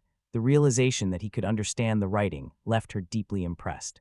Without a second thought, he instinctively read the words before him. Only afterward did surprise flicker across his face as he recognized the language, Japanese. Yet by then, the girl had already instructed the maid to summon Luke and Randolph at once. The truth soon reached the hero. 12 generations ago, a courageous ancestor wrote this very book, and ever since it had been handed down through the family, from parent to child. Over time, however, those descendants could no longer decipher the writings left by their illustrious forebear. This was never supposed to happen, yet the records had been written in the hero's native tongue from his previous life. Unable to explain this to his descendants, he found himself in an unexpectedly difficult predicament. The book granted Kane entry to the archives, where Randolph taught him how to navigate the vast collection. No trace of doubt lingered in the hero's mind. This fearless warrior, much like himself, carried within a reborn soul. Summoned from Japan to a new world to eradicate demons, a young man ultimately forged a peace with the Demon King. Together, they welcomed a child into their lives and found harmony and happiness in their shared existence. Melancholy lingers for Japan, yet a gentle smile appears while reading a guide meant for souls like Kane who might one day be reborn in this world. In those pages lies the true purpose of the hero's book. Until now, Kane had never imagined that others like him existed, other reincarnated souls walking this world, nor had he suspected that a true hero might be among them. Such a revelation could overwhelm anyone, but with so much new information pressing on him at once, Kane chose to set it aside for now and reflect on it later. After glancing over the accounts, a resolution settled within him to start anew and devote his attention fully to his own affairs. Last time, failing to inquire about the accounts from Lady Lydia lingered in his mind, so this time he resolved to make use of the book before him. On his way to his father's study, Kane noticed a couple standing near Lady Lydia. Wasting no time, she turned to Kane and inquired about what had happened. Wishing to impress his parents with something meaningful, he presented them with his abacus. His father, however, appeared only mildly interested, as though such a device already existed in their world. This left Kane uneasy, worried that something crafted by a child might never truly be appreciated. Another man glanced at the boy and asked about the object filled with so many beads. The protagonist picked up the device and calmly explained that it was an abacus, a tool used for calculations. The hero explained to his parents that the beads on the device represented the number 5, and the girl and her husband seemed stunned by this revelation. Grateful smiles accompanied firm handshakes as they thanked Kane, praising the experience as truly wonderful. Their warm approval left the young man genuinely moved. Everyone agreed that solving math problems this way was much easier and quicker. At that moment, Lydia called for Randolph. The butler bowed politely to his mistress, and the father asked him to take a look at the device. Kane explained everything to Randolph just as he had earlier explained it to Lydia and the father. While the butler could see a certain logic in it, nothing in his many years of service had prepared him for such a sight. A smile played on Kane's lips, for he understood such a thing did not exist in this world. Randolph turned to Mr. Kane, curiosity brimming in his gaze, and inquired about the creation of this marvel. For a short moment, Kane was at a loss for words. A realization dawned on him. If a 6-year-old displayed such detailed knowledge of the mechanism, it would certainly arouse suspicion and could bring unwanted trouble his way. Once more, Lydia felt certain that these words had indeed been written in the hero's book, even though in truth they were never there. The thought crossed her mind that perhaps the hero himself had found those details somewhere in the story, but what Kane actually meant was altogether different. The book featured vivid illustrations, and the object itself had been crafted by Kane using earth magic. Understanding how to use it came naturally, since the numbers were written in his native language, making everything nearly self-explanatory. Until now, Kane had no idea that the arithmetic problems they tackled in class could be solved with such ease and simplicity. If Alice ever received a gift like this from Kane, she would be absolutely delighted. It became clear that only Kane possessed the skill to create such a thing. Realizing his father's intentions, he asked Mr. Kane how many of those items he could produce in a single day. For the young man, Earth served as nothing more than raw material. With some effort, he could craft 100 or even 200 of these items in a single day. The butler, thoroughly impressed, praised his skill and quickly suggested they begin the work. The boy readily agreed. He prepared the soil primer and set it carefully on the table. On this occasion, Kane resolved to take matters into his own hands and fashioned a creation out of clay. With deft movements, he displayed his skills, leaving his parents deeply impressed. Within minutes, the creation was finished, and the girl wrapped her arms around Kane, her voice brimming with excitement as she declared it unbelievable. Joy radiated from her, infectious and bright. Butler quietly observed, suggesting that perhaps this was the way to restore the St. Ross family. With gentle care, he stroked the boy's hair, then the father quietly asked his son for a small favor. Reluctant to exert any pressure, he gently suggested that Kindo make the grades irrelevant. Handling such a request would have been effortless for the hero, yet at first the reason behind this surplus escaped him. Only after hearing this appeal did the situation become clear, and he agreed to lend his assistance. With a gentle pat on his son's head, he expressed his gratitude for the help. That was exactly what they did. Each day he crafted a new abacus with patient hands, occasionally setting aside a few to give to Alice. Before he realized it, he had finished an entire mountain of 2,000 abacuses. The thought struck him as odd since, at first, he had planned to make just one, meant as a gift for his sister Alice. Now his father prepared to take the abacuses to the merchant guild, hoping that, with a bit of luck, the family might earn a steady income from them. Amused by the boy's curiosity, the father let out a hearty laugh, dismissing the thought as childish innocence. In truth, Kane grasped far more than anyone realized, so much, in fact, that words seemed unnecessary. The father entrusted Randolph with overseeing the preparations, a task the butler carried out without delay. Driven by curiosity, he joined Randolph on a trip to the guild, which led his abacus to find its way into the exchange as well. At first, the secretary listened with a hint of skepticism, yet soon his eyes lit up with genuine interest. Following the successful registration of the abacus, the administration chose to affix a distinctive mark to the device. This special emblem would ensure its individuality, guarding against any attempts by others to craft a similar invention. The possibility of someone developing a similar device poses the risk of disputes over its originality. When Kane raised this concern with the merchant, the response was simple. It all comes down to the will of Hermes, the god of commerce. If the deity has made a decision, no one would dare challenge it. A few days later, Kane received official recognition as the first inventor of the abacus, filling his parents, and especially his mother Lydia, with immense pride. Yet another remarkable and unexpected surprise awaited the boy. Selling his alphabet for 3 gold coins each, he amassed a considerable fortune. In this world, coins came in copper, silver, gold, and platinum, each valued at increments of 100 units. A single copper coin held the worth of 10 units, while a gold coin soared to an impressive value of 100,000. Altogether, the alphabet books they sold earned them a total of 6,000 gold coins. In other words, they had secured an enormous sum, no less than 600 million yen. For Kane, the sheer scale of that number felt impossible to grasp. He could hardly wrap his mind around it. Back when his days revolved around a desk job, this kind of money was beyond his wildest dreams. Clearly, Randolph's boldness came from certainty. He knew exactly what he was doing. Confidence filled my heart as I believed that all the troubles at home were finally behind us. Father explained that now, with the money matters settled, they finally had a chance to rest. However, the castle walls needed to be reinforced and the roads repaired before winter arrived. He cautioned that the remaining funds must be spent with great care. Observing his father's genuine concern for others, he saw before him the image of a true leader. After apologizing to his father, he offered to craft several more abacuses for them. Amazement filled him as he witnessed the hero's unwavering determination to keep working. In just a few short days, the hero managed to craft another 1,000 abacuses. Kane knocked on his father's door and announced the completion of the task. Pen in hand, the father diligently composed a document. A gentle smile crossed his face as he offered his thanks to his son for the assistance. Gratitude filled the father's voice as he thanked Kane for his invaluable support, pointing out how many people had been spared hardships because of him. With a gentle hand, he smoothed Kane's hair, and pride evident in his eyes, expressed how glad he was to have a son like him. Joy lit up Father's face as he witnessed the wonders that earth magic brought to the people. Having already discussed with Lydia the importance of properly rewarding such a remarkable contribution, he felt it only right to honor Kane, regardless of how young he was. After some thought, Father turned to Cain and asked what he might wish for as a reward. In a previous life, Cain would have likely requested a share of the profits, yet now, as a mere 6-year-old, those riches meant little. He couldn't even spend them if they were handed to him. No clear wishes came to mind, and he found himself at a loss for what to ask. Still, letting such a perfect opportunity slip away seemed wasteful. Echoes of old ambitions from his former life continued to swirl through his thoughts. An idea suddenly sparked in the boy's mind, prompting him to ask his father to prepare 2 Satsuma mandarins for him next time. The father's eyes widened at his son's unusual request. With a gentle smile, he promised the boy that next time, they would each enjoy 2 Satsuma mandarins as they prepared them side by side.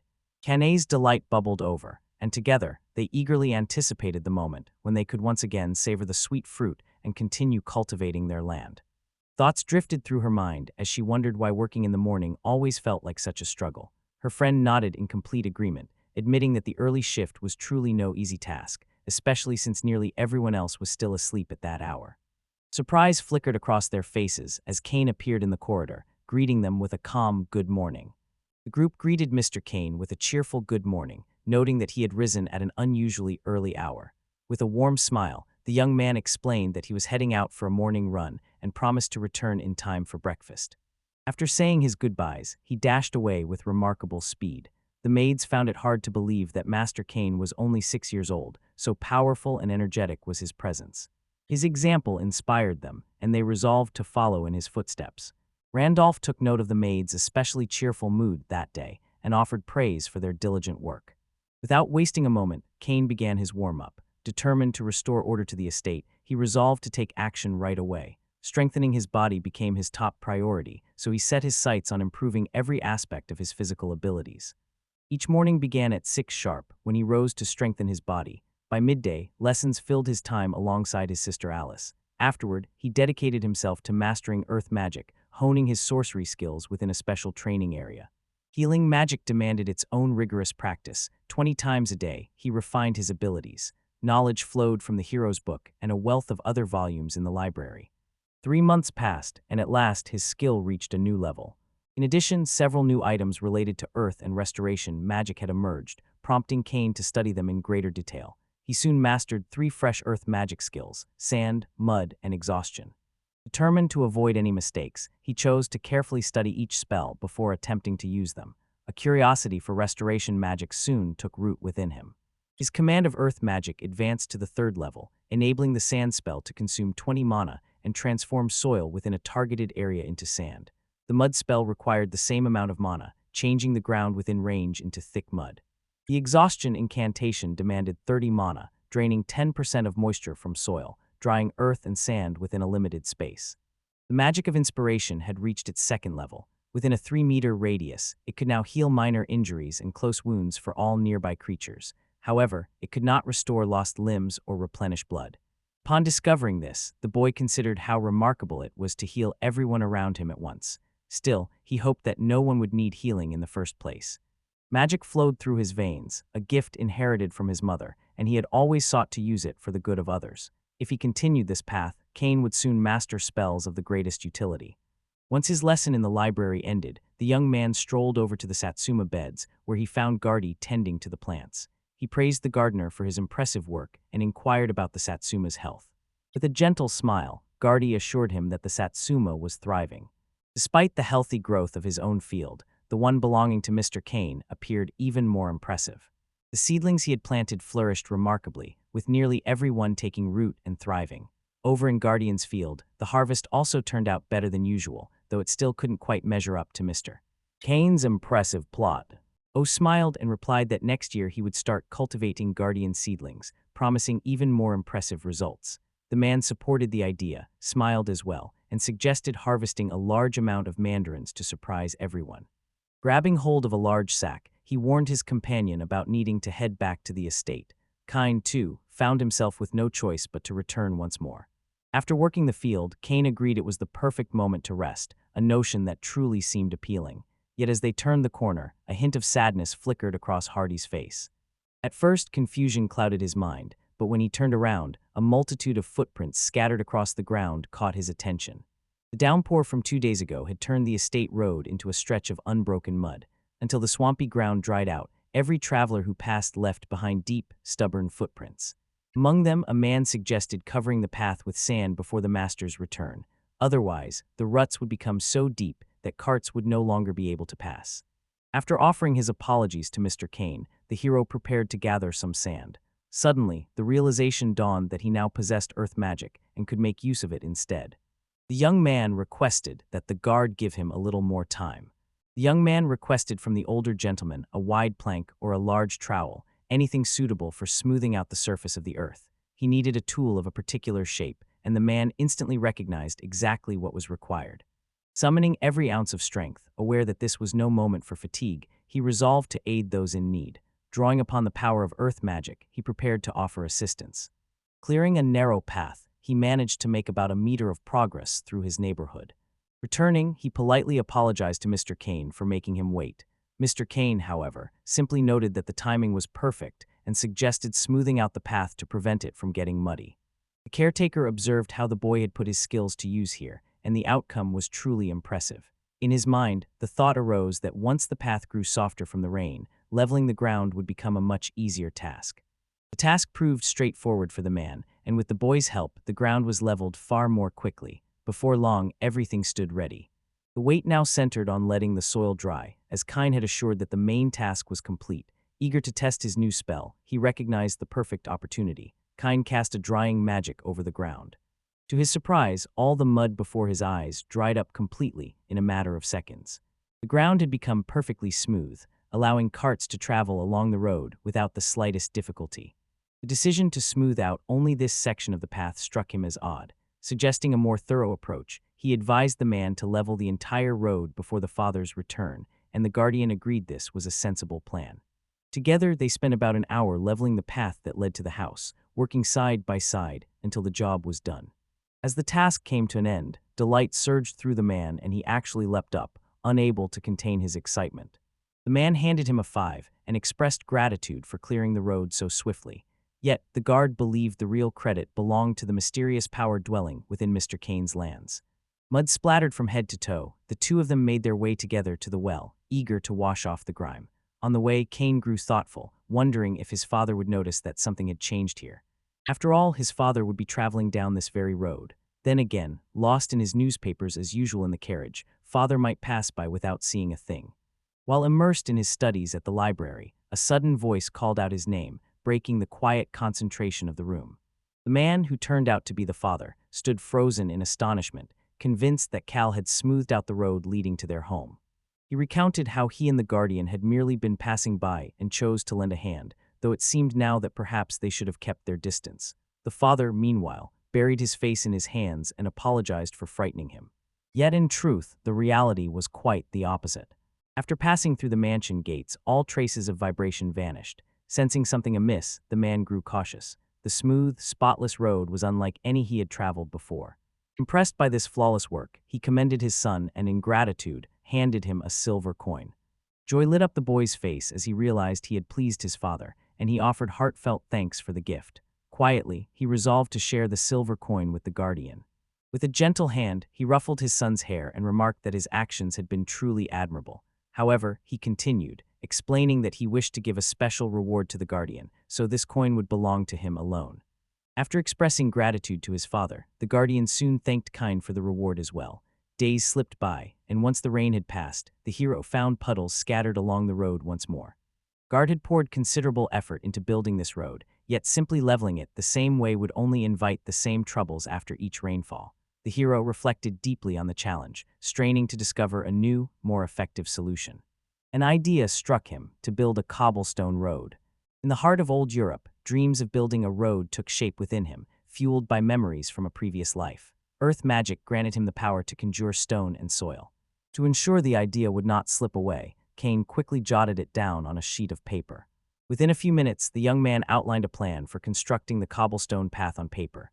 First, he intended to conjure a multitude of stones and distribute them evenly along the route using magic. Next, he would spread a 10-centimeter layer of earth over the pathway, once again relying on his spells. Afterward, he planned to dry this layer so that the surface became slightly rough rather than slippery. Finally, he would arrange the stones with about a centimeter of space between each one, ensuring they would not stick together. Taking the sheet in his hands, a gentle smile spread across his face. This felt like the quickest and simplest solution he could imagine. A mountain of tasks awaited, especially if tackled without a plan. Deciding to start on a smaller scale, he chose Vels as his first step. Consulting with Randolph seemed essential, and involving Gardy also appeared wise, so Kane resolved to inform him as well.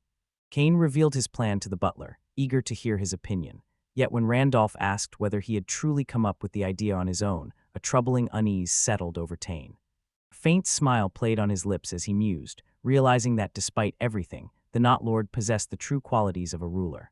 A peculiar, radiant smile flickered across the butler's face, leaving him puzzled about the true meaning behind the words. Despite this, everything appeared perfectly in order. Butler nodded and assured him they would explore an even larger section of the well tomorrow, and he promised to report their plan to the head of the household. Gratitude flowed toward Randolph for his assistance, though the butler himself felt unworthy of such praise. In any case, his calculations showed that finishing all sections of the road leading to the estate would take about 5 days. Kane found this estimate excellent and remarked to Randolph that he worked on similar projects himself. Confidence filled him as he considered how much faster the job could move with just a few extra hands. The company's rules, however, strictly forbade hiring more staff than allowed. Offering a reassuring smile, Kane promised there was no need for concern and vowed to put forth his best effort for an impressive outcome. A slight smile appeared as he remarked to Mr. Kane that he seemed wiser now, almost as if the accident had transformed him into a different person. Anxiety crept in at the thought that the butler might have grown suspicious, yet Randolph bowed to him with the same calm grace, as if everything remained perfectly ordinary. A gentle warmth flickered in his eyes as he told the boy how much everyone enjoyed witnessing Mr. Kane's achievements. They gave their word to put forth every effort to ensure the cobblestone would truly succeed, while Kane brimmed with determination to do everything in his power to make it happen. With a wave, Kane signaled his presence to Gardy. Together, they made their way to the well behind the manor, preparing to pave the area around it as planned. After reviewing their plan, the first step was to draw a clear line, marking the exact area where they would carry out their work. Gripping his staff, he traced a rough line on the ground. Now came the moment to bring forth the stones. Speaking the name of Kane, the boy summoned the stone to appear. Kane, upon crafting nearly 300 stone slabs, marveled at his handiwork and decided that this quantity would more than suffice for building the road. The top layer of earth needed to be removed, so Kane asked the man for assistance. Working side by side, they loosened the soil and carefully arranged stone slabs across the freshly prepared ground. Around 15 minutes later, the final touches were finished, and the young man slipped away using the drain pipe. At last, everything was ready. The guardian, visibly impressed, turned to the boy and declared that he had succeeded. The technique closely resembled paving with cobblestones. This method ensured that even during heavy downpours, the stones held firmly in place, while water quickly seeped into the earth through the gaps between them instead of pooling on the surface.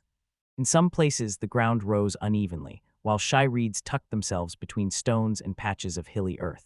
The sentries took no notice of these features, viewing them as nothing more than an ordinary part of the landscape.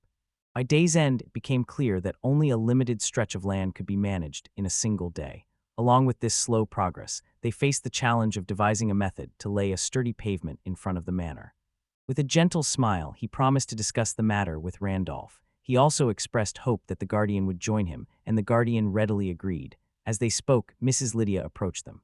Searching for Kane, Lady Lydia seemed less than pleased. He had missed dinner once again, prompting her to set out in pursuit, only to find him, yet again, immersed in the mud.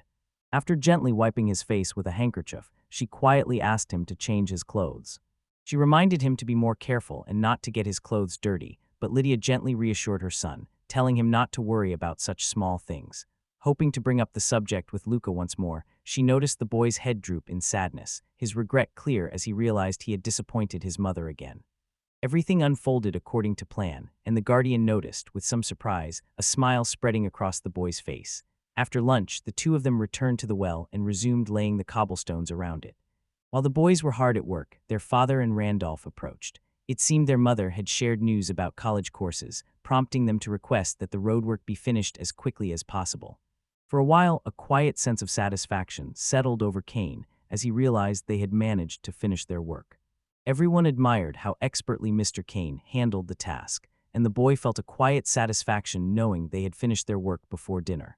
The boy watched as his father animatedly conversed with a colleague, a sure sign that their performance had gone well. An official offer arrived for Kane, the chance to lay walkways throughout the mansion grounds. Excitement surged within him as this marked his very first real job.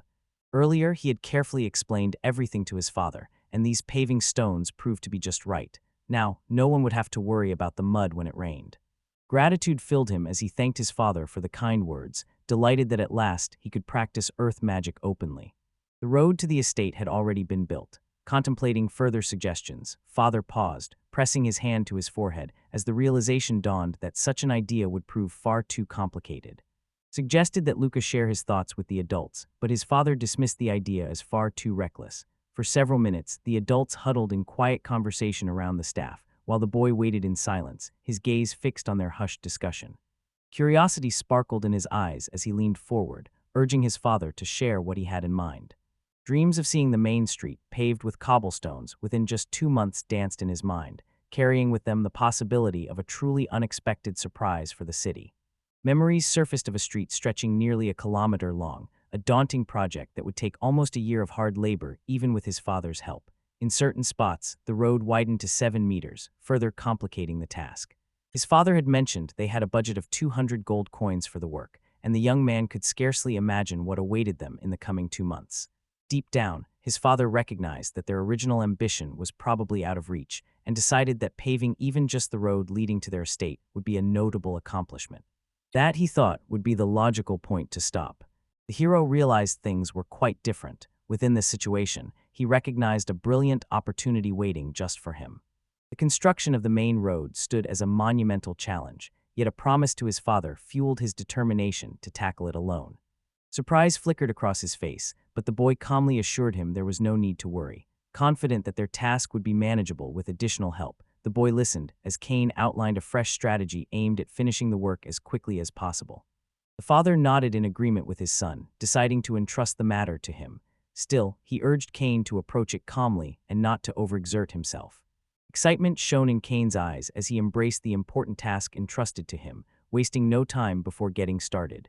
Meanwhile, the father sought assistance from Randolph, and the butler listened attentively to his master's request. The true weight of the situation settled on him only the following day. Their resources and manpower seemed more than sufficient, yet doubt lingered in Kane's mind about whether it would all be enough to ensure success. An important meeting loomed ahead, but his health had begun to falter. Gathering what strength he could muster, Kane stepped into the room where his mentor and Alice were already waiting for him. Kane recalled that today was their lesson, even though a few classes still remained. The teacher noted with satisfaction how Alice had done everything correctly. Her arithmetic skills had improved remarkably ever since she started using the abacus. Delighting in the moments when his magic sparked a smile, he genuinely wished happiness would reach the hearts of others as well. No time remained for despair, as determination surged within him to see things through. Gathering his thoughts, he stepped into the room and greeted the guard butler for a second time. A detailed diagram took shape under his skilled hand as he illustrated yesterday's work for Randolph and the guard. The guard pointed out the challenges they had faced, sparking a collaborative discussion on how to lay the road evenly and resolve any related issues. Completing this plan within 2 months without enlisting a large team seemed almost impossible. The bulk of the work, more than 70%, relied on benevolent magic. Facing such a monumental task proved to be an immense test for the hero. Confidence radiated from him as he set out to complete the task, convinced of his ability to succeed. Arranging the stones in the correct order proved to be a challenge, though the magical aspect seemed relatively simple. Hardy confessed to Mr. Kane that his understanding of witchcraft was limited. With a wave of his magic, Kane conjured stones that gradually transformed the earth beneath their feet into a makeshift road. Yet, Barty pointed out that a spell could have instantly turned the soil into stone, making the task much easier. A sudden realization lit up his face as he offered heartfelt thanks to the keeper for such a brilliant idea. Magic begins with imagination. By vividly picturing your desires, it becomes possible to bring them to life. The keeper's cleverness impressed Kaina deeply, prompting genuine admiration for his resourcefulness. Flushed with embarrassment, the man responded to the unexpected praise. Without hesitation, he suggested they try it out immediately. The first step involved stepping outside and getting some practice. After all, making mistakes now would be far better than later on. At first, practice within a small area, gradually expanding the space as you improve. The hero asked the keeper to draw several squares, and the keeper agreed to assist. Meanwhile, Kane set about preparing his magic. Utilizing a precise circulation technique, he arranged the stones so that each one sat exactly 10 millimeters apart. The next step demanded the careful placement of avastones.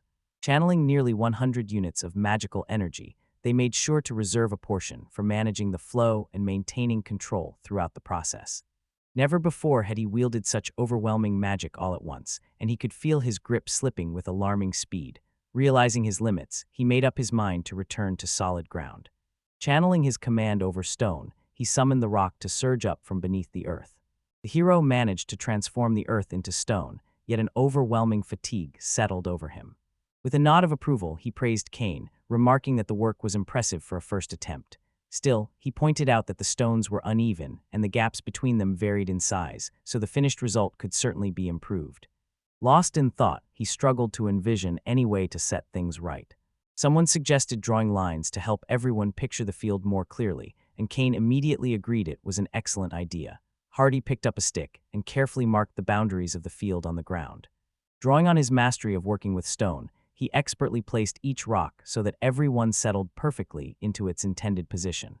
Visualizing the scene became simpler when the stones were neatly aligned, yet this time the artist had drawn them askew. Scattered in disarray, the stones appeared oddly misshapen. Deep in thought, the protagonist paused, just as the guardian suddenly offered a suggestion. Magic remained a mystery to him, untouched and unknown. Several friends surrounded him, each practiced magic in their own way, yet their spells never varied. Every attempt yielded the same incantations, the same predictable results, never straying from the norms that bound their craft. As far as Mr. Kane could tell, none had ever managed to alter the very nature of magic itself. Rather than reaching for a ruler, he suggested they use a board to draw a straight line and quickly selected one that would work. Resourcefulness and imagination guided him in every situation, for only by thinking differently could new solutions be found. Smiling, the hero turned to the guard and asked him to draw the line while he held the board steady. With a quiet smile, he reflected on how truly remarkable Mr. Kane was. Alkane resolved to make another attempt and called upon the magic of the stone once more. The road leading to the manor appeared nearly finished. Butler Badon remarked that the guests eagerly anticipated witnessing Mr. Kane showcase his skills during the final phase of the project. As the guard and the boy carefully arranged the stones, the young man noticed his father approaching them. He explained to his father that the place would soon become a stone path and invited him to watch how it would happen. Summoning stones with practiced ease, Kane channeled the magic again and again, each repetition making the path take shape before their eyes. A magnificent avenue stretched out before them, leading straight to the grand manor. Amazement spread across the father's face as his mouth fell open at the sight. Suppose Mr. Kane actually managed to pull off their daring plan, and now it was the turn of the main street. Grinning with satisfaction, Kane slapped a high five with his assistant overseer. Alice, Gardy, and the butler arrived in the city, where Alice asked Kane to stay close by, knowing how easy it was to lose one's way in the maze of streets. Their purpose today was to observe the workers laying new pavement along the bustling main avenue. The plan was for just 3 of them to come, yet Alice secretly followed after their group. She accused Kane of playing unfairly and decided to join the march down the main street. Her father found himself surprised that the girl had managed to overhear their conversations. The situation seemed unfair to her. Only Kane was allowed to visit the city. Each day, she remained cooped up in her room, immersed in lessons and feeling the weight of her father's expectations. Eventually, her father permitted her to join their outings. Sympathy stirred within Kane for her father, who struggled endlessly to arrange her marriage. The city exuded a sharp odor, mingled with the scent of food. All around, people moved about as if nothing was out of the ordinary, yet for Kane, the strangeness of it all lingered uneasily in his mind. The group inquired about the width of the main road, and Randolph estimated it at around 7 meters. His guess proved close to the mark. Yet, as the path wound steadily toward the castle gates, the road gradually grew broader until it finally spanned 8 meters across. The narrowing of the road leading from the gates served a dual purpose. It slowed the advance of unwelcome visitors while allowing defenders easier access to the gates themselves. The main street sloped gently down toward the entrance, stretching almost a full kilometer, a considerable distance by any measure. The road stretched wide enough that completing all the work in just a day or two proved impossible, and blocking it entirely would have brought daily life for the locals to a standstill. Everything about this place differed from the road near the manor. The thought lingered in his mind, prompting him to save deeper reflection for when he returned home. Yet, almost on impulse, he surprised both the guardian and the butler by suggesting they build a model of the little town together. A thoughtful assumption crossed his mind. Kane likely needed a scale model for his project, and he was right. For Kane, a model was essential. After all, seeing the town from the ground was a completely different experience than observing it from afar. The young man asked Randolph for a detailed map or blueprints of the main street, and also wondered if he could be introduced to someone well-versed in city planning. Randolph promised to return, make the necessary adjustments, and invite the appropriate expert. Kane expressed his gratitude to the butler for his assistance. Meanwhile, Kane set out to explore the city more closely and wandered through its bustling streets. Kane expressed his gratitude to the butler, Tank, for providing them with a carriage ride, recognizing how difficult the journey on foot would have been. On the other hand, Randolph remained unconcerned, certain that the summoned man would arrive soon on his own. A woman the hero had never met before approached and introduced herself as Noelle, head of the service department. Delighted to make his acquaintance, she offered Keen a polite bow. Overwhelmed by the unexpected encounter, Keen faltered. When Noelle greeted him with a warm smile, his heart began to beat faster.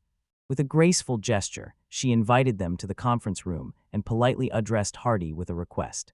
Hardy remained utterly still, showing no sign of response, forcing the boy to address him a second time. Shaken from his reverie, Hardy apologized, admitting that his thoughts had wandered elsewhere. Keen went on to explain that Alice had stepped out to meet with Lydia. In the conference hall, Kane politely greeted those present, expressing his hope for fruitful cooperation. At that precise moment, however, the butler quietly reminded him that, as the son of an aristocrat, he was not supposed to bow to his vassals. Assuming Noel had brought them a map marked with the coordinates, the girl handed it over to him. He went on to say that if all these parchments were laid out one after another, they would come together to form a map of the capital. The map turned out to be much larger than expected, prompting him to ask if they had smaller versions available. The girl explained that she did have similar maps, though she cautioned that these lacked the same level of accuracy. To create the model, it had been shrunk to half its original size, yet even then, the map remained too large. Kane decided to examine it more closely, hoping to find a suitable option. Several men entered Kane's room, announcing that they had brought a large amount of soil, just as he had requested. The group assured Mr. Kane that this amount would be sufficient, and the young man expressed his heartfelt gratitude for their assistance. Nold still could not grasp why Mr. Kane needed this land, yet the Guardian remained certain that he was destined to accomplish something remarkable once again.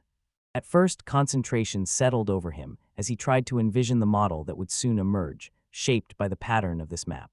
Employing his clay sculpting skills, he crafted a large, intricate model of the entire city right there on the table. The city appeared in 3 dazzling dimensions, capturing the admiration of everyone present, even Mr. Kane, whose skills always set the highest expectations.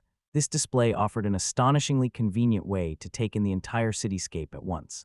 The effect was nothing short of breathtaking. The girl found herself completely mystified by how he had managed it. After spending only a few hours studying the map, he had recreated the entire city in striking detail. The places the hero hadn't managed to visit today took shape only in his imagination, resulting in images that lacked true realism. Yet, considering his talents, this ability could already be used to draft strategies for a city siege. Still, if the other noble families or royal dynasties learned of this skill, it would likely spell serious trouble. Poirot suggested moving the model to his own desk, certain that this would allow for a more comfortable examination. The butler quietly noted that Mr. Kane regarded the finished work as something trivial.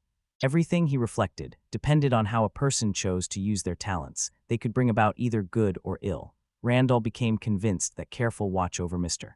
Kane was necessary, lest his abilities fall into the wrong hands. On the opposite side, the main street gently sloped down toward the gate. If a ditch had been dug there, it could have prevented water from pooling. Yet the meaning behind Kane's words remained unclear to Noel. Ditches, after all, always run alongside roads, so rainwater can drain away, sparing the street from turning into muddy puddles. Once more the memory resurfaced that he had learned this from a book, while the girl marveled at the extent of Mr. Kane's knowledge. Still, a vast world of wisdom stretched out before him, waiting to be explored.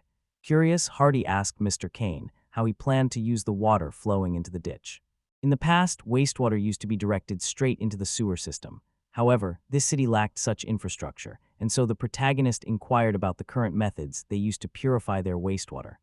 Realizing that the city's sewage flowed directly from homes into the streets left an unpleasant impression on him. Such a filthy method of waste disposal struck him as highly unsanitary, making it surprising that an epidemic had not already broken out.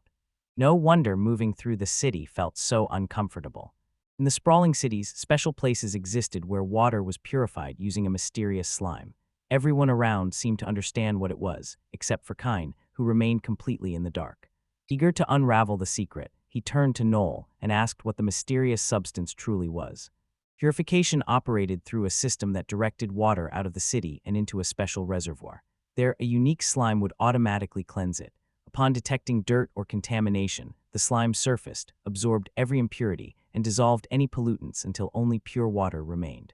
I never imagined a method of purification like this existed here, and the reality of this place stands in stark contrast to our familiar world. Such an approach was completely unknown to me, especially since the absence of any sewer system makes it even more remarkable. In these circumstances, relying on slime for cleaning might truly be the most effective option.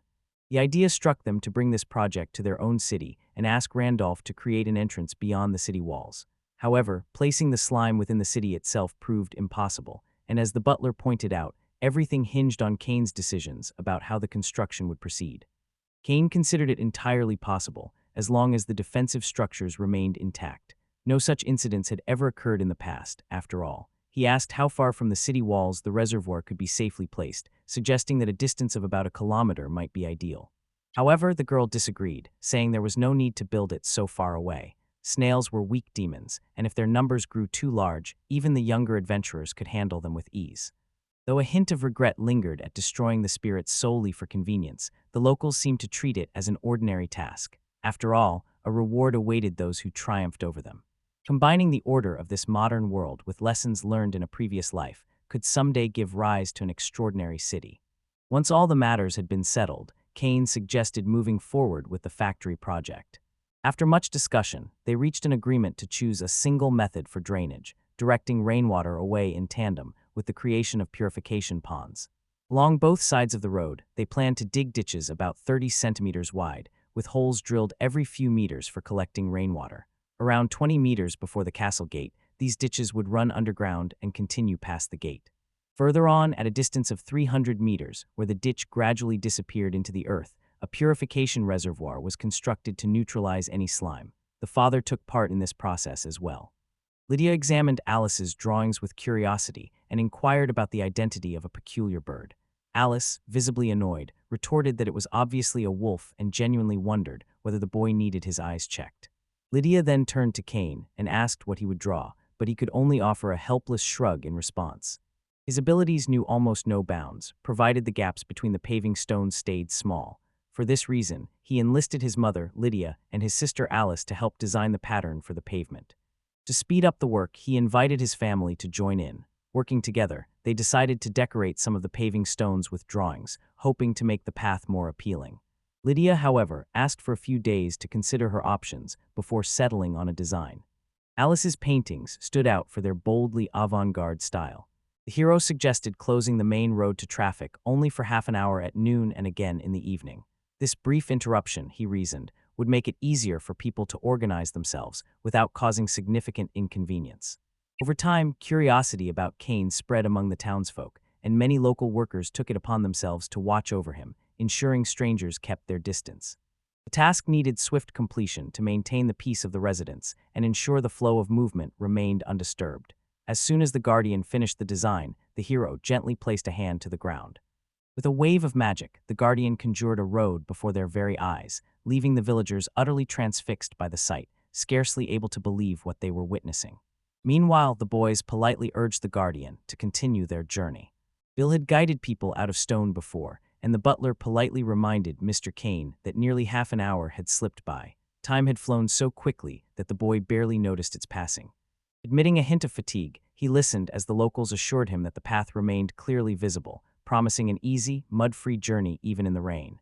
As he took his leave, a grateful smile appeared on his face while he glanced back at the warm-hearted villagers. A sense of satisfaction warmed me, knowing the townsfolk enjoyed everything and had found fresh pursuits to fill their evening hours. Work on the paving project progressed steadily while the drainage system took shape alongside it. Meanwhile, Alice and Lydia finally settled on the final design, bringing clarity to their creative vision. Every 100 meters, the entire width of the road would be transformed into paved walkways adorned with floral motifs. Patterns of lilies, sunflowers, ginkgo, and maple leaves would lend the street a festive and vibrant atmosphere.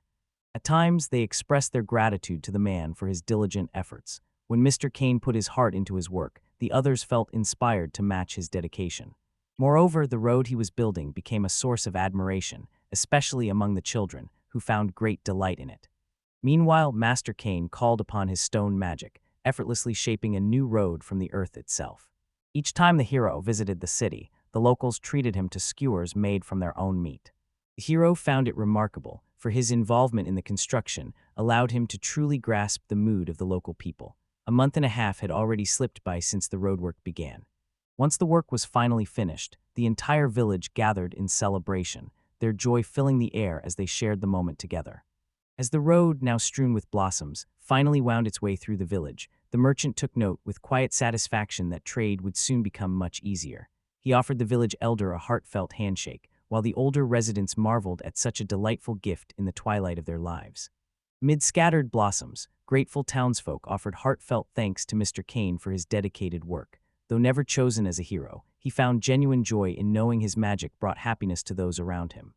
A sense of triumph filled the hero as he embraced the magic of this land, finally bringing his journey to a close. Joy radiated from the townspeople, their happiness creating a heartwarming sight.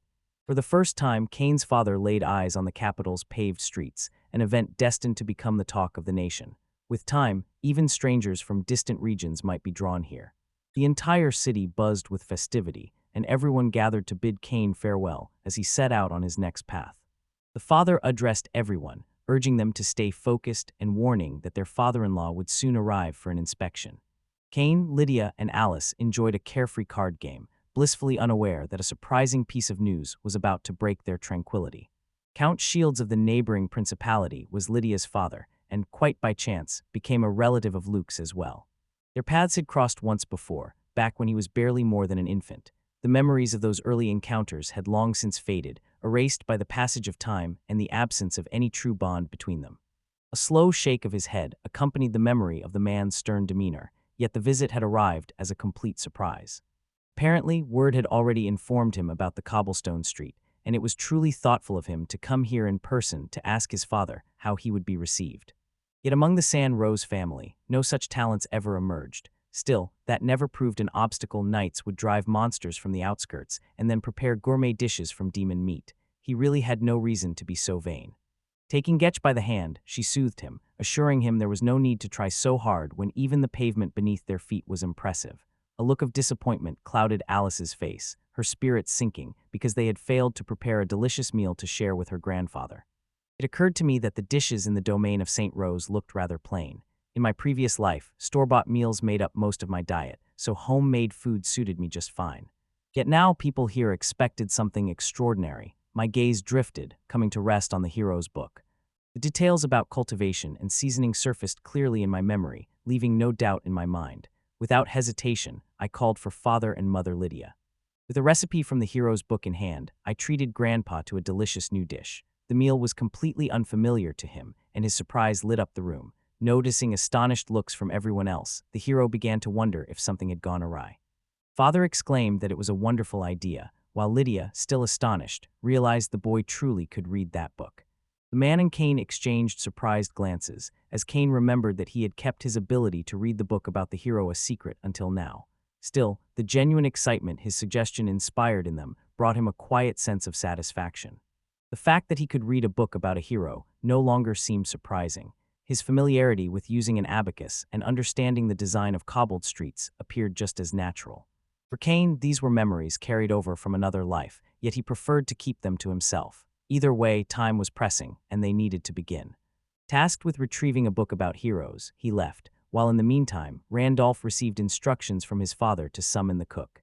The chef received instructions to check the stock of seasonings that Mr. Kane was about to list.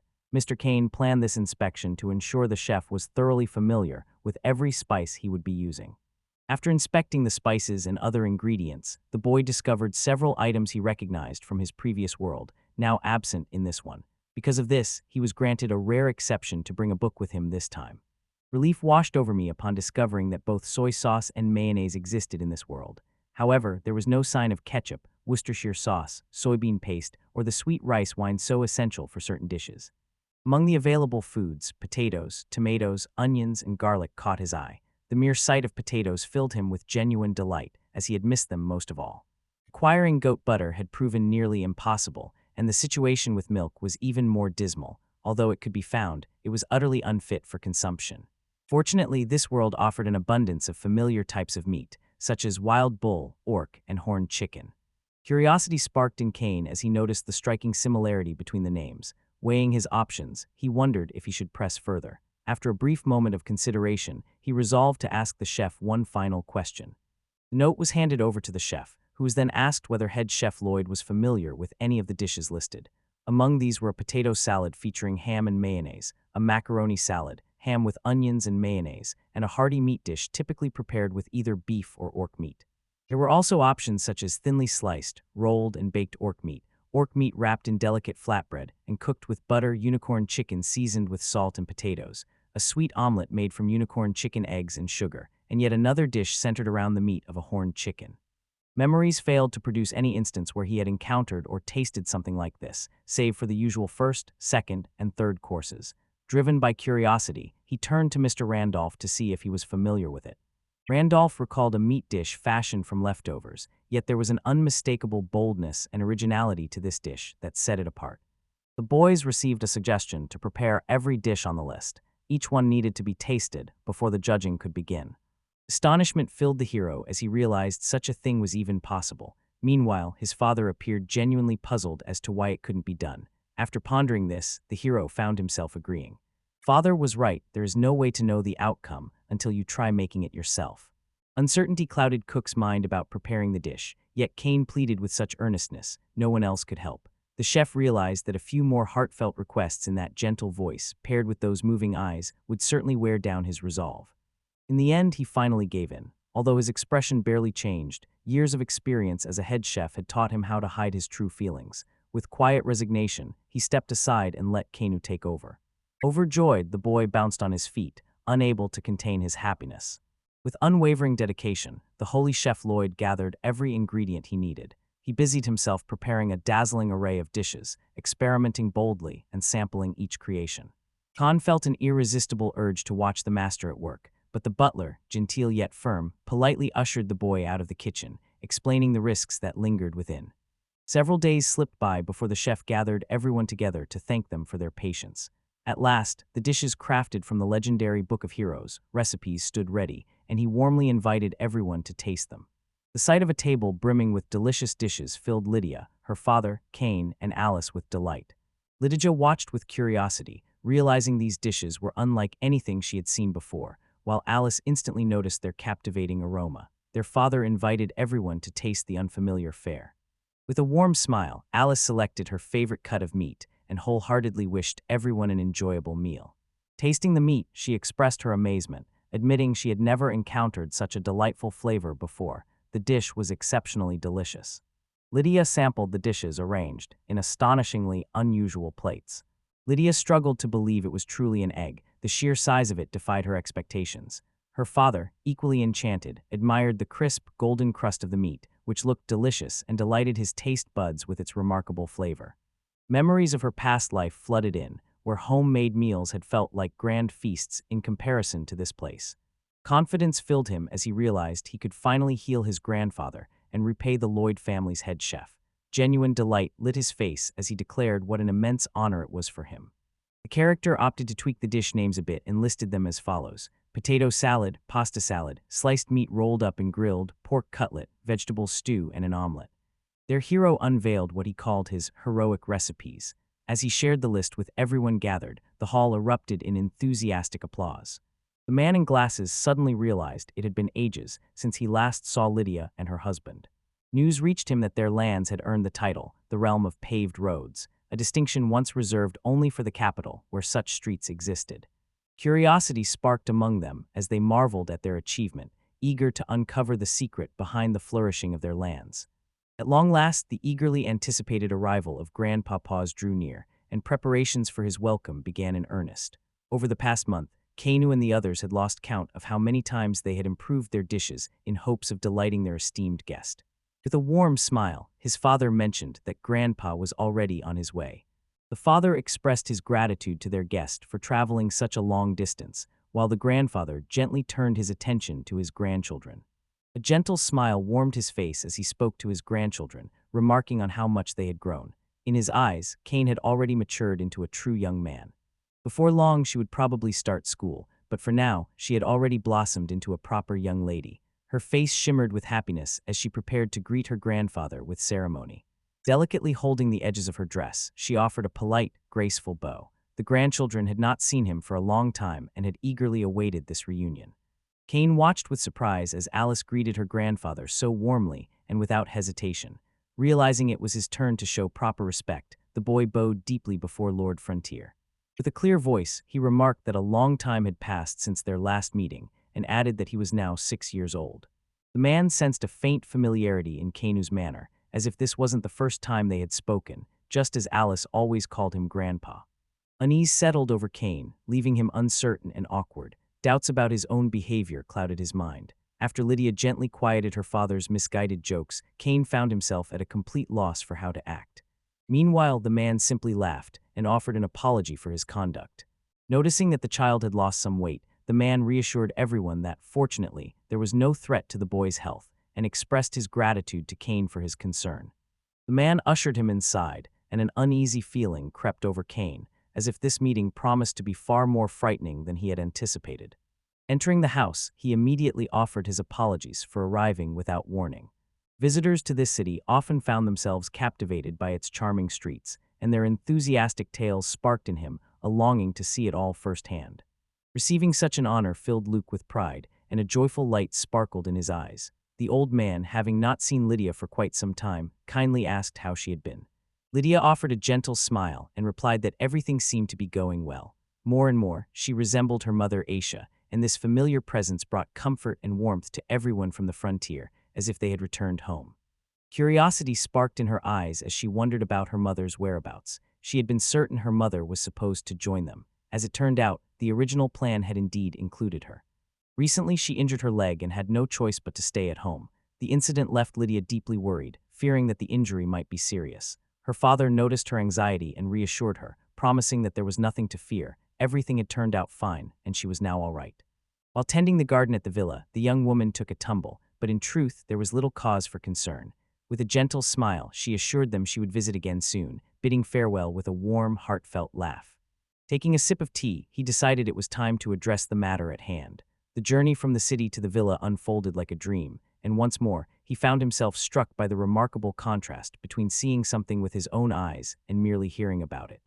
The newly paved road absorbed much of the vibration, allowing the carriages to pick up speed. Rolling over the colorful surface, the vehicles glided forward with less effort, while the street itself took on a striking, impressive appearance. The man noted that the number of collisions between crews and carts had truly decreased, all thanks to the multicolored paving stones. Each traveler followed the path that matched their assigned color. This clever idea for marking the streets came from Alice and Lydia. The cobblestones in this area are few enough to count, so the local residents often gather on their own to wash them together. This is indeed the case, and perhaps the cobblestone has played a part in it. A noticeable surge of volunteers now steps out each day to clean the streets, especially around the shops lining the main road. Rumor has it that in the past, people used to take out their trash even in broad daylight, but now everything has changed completely. Grateful to the townspeople, he expressed his thanks, though confusion lingered about their sudden urge to clean the streets. It appeared to him that everyone wished to preserve the cobblestones, for they possessed an undeniable beauty. In truth, their meticulous efforts shared a single motive. No one wanted the carefully crafted pavement, shaped so diligently by Monsieur Canet, to lose its pristine charm. Grandfather had seen this coming all along, quietly confident that events would unfold exactly as they did. The cobblestone paving beneath their feet mirrored that of their own town, a realization that dawned on everyone present in an instant. After all, that was his true purpose for coming. Though his words might have sounded like the simple request of an old man, conversations between lords carried a weight and meaning far beyond their surface. A single careless word could come at a steep price. This conversation unfolds with none other than Count Frontier himself, who is also the father-in-law. In such a situation, every word must be chosen with the utmost caution. Clearly outlining his stance to his father, he promises to devote every effort to fulfilling any request his father might make of him. A gentle smile spread across his face as he assured them he would gladly agree, so long as things remained as pleasant as they were here. Doubt flickered in his eyes as he asked Randolph to fetch something for him. The butler immediately grasped the unspoken request and carried it out without delay. In his eyes, everything had turned out for the best because, after all, they were family. This was something his father understood well. Within a family, every matter had to be resolved without expecting any gain. The miniature model of the city left father deeply impressed. He pointed out that work had begun not with the paving of cobblestones, but with the careful creation of this scaled-down version. Their budget amounted to 500 gold coins, 25 times more than what Kane had spent on his own project. He had no way of knowing what such a difference might bring about. In an instant, the father grasped the entire situation, every detail snapping into focus. Eager to act, he expressed a wish to place an order right away, leaving everyone around him genuinely surprised. Noticing the worry etched across their faces, the man concluded that they must have encountered some difficulties. Still, the father reassured him that construction would begin very soon. A sense of negotiation hung in the air, leaving Kane surprised that he received this task without so much as a discussion. Such was the influence of the Warden of the Borderlands, someone who could grant himself any privilege he desired. The longer Grand Paul studied the model with keen attention, the deeper his fascination grew, and before he knew it, he found himself quietly pondering the creator behind such a marvel. Despite the abundance of gathered information, this question inevitably surfaced. Father replied with quiet pride that Kane had crafted this model using earth magic. Amazement washed over the father as he exclaimed with genuine admiration, finding the sight truly extraordinary. With a gentle smile, Lydia promised to share every detail during dinner, believing that haste never led to anything good. She mentioned that a room had already been prepared for him and suggested he take some time to rest while she showed the others around. Grateful for her thoughtfulness, her father thanked his daughter and gladly accepted the offer. As they walked through the corridors, Lydia gently urged her father to show a little more kindness toward the child. With a warm laugh, the father offered his sincere apologies to his daughter. He admitted that it had been quite some time since he last teased the boy, and observing him now, he could see the genuine effort that had been put in. Witnessing everything firsthand, he understood just how much effort the entire family had invested.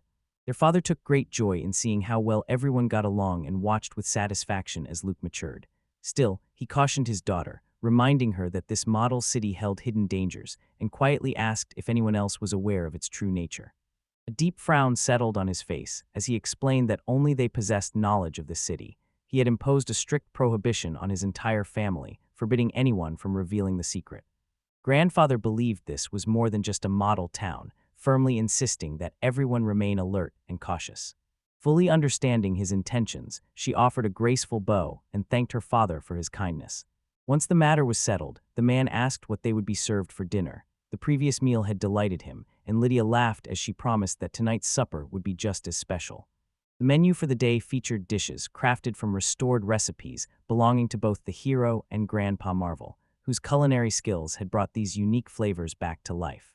Lydia smiled warmly, promising to share every detail once dinner had ended.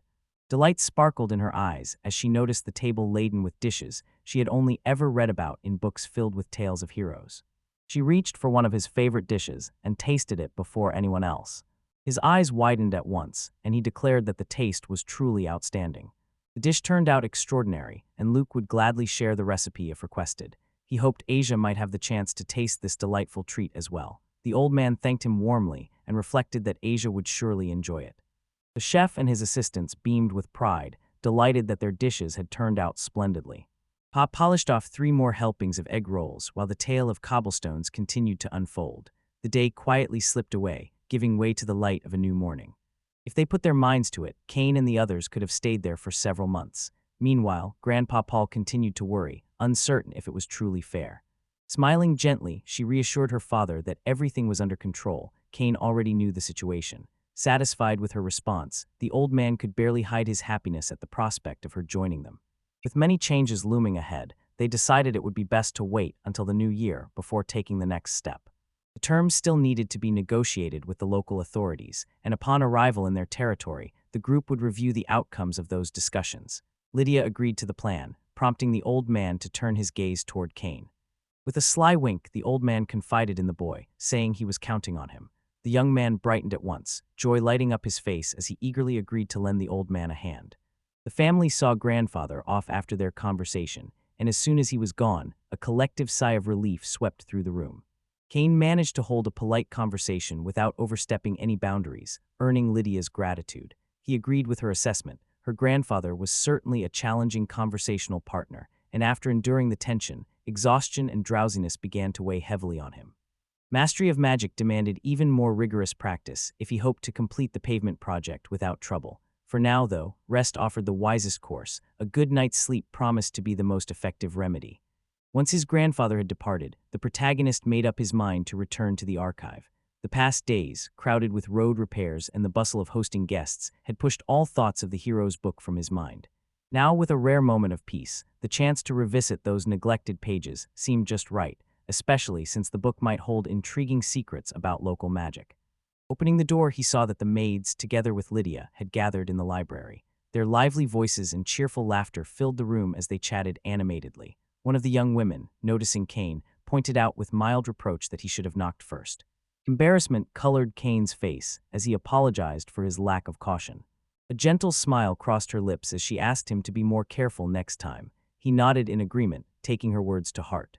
Sensing a newfound lightness in her mother's demeanor, Lydia realized that something good had happened, and it became clear to her that the hero had also noticed this change. The news arrived in a letter she received. This year, everyone would be coming home to celebrate the new year together. A letter arrived from Arthur's eldest son, announcing that this year, Arthur, Benjamin, and Chris would be celebrating the new year at their home.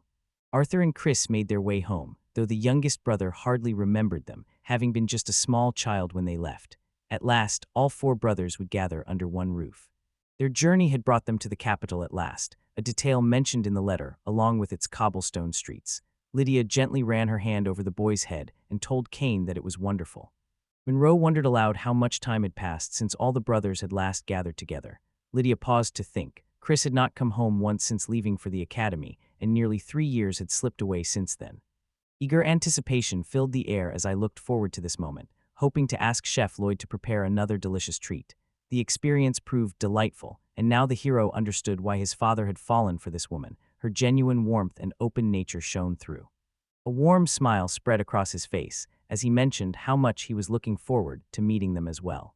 Lifting the book, he pondered the day when his brothers would finally return. For now, he chose to lose himself in the unfolding tale of the hero's adventures. As he flipped through the pages in search of where he had left off, something intriguing caught his eye. The sheets at the end of the book were stuck together. Inside the book, a hollow compartment revealed itself, housing a tiny pair of glasses. At first, the protagonist failed to notice them, their size so minuscule it was hard to imagine what purpose they could possibly serve. The glasses glowed softly, seamlessly molding themselves to fit his face perfectly.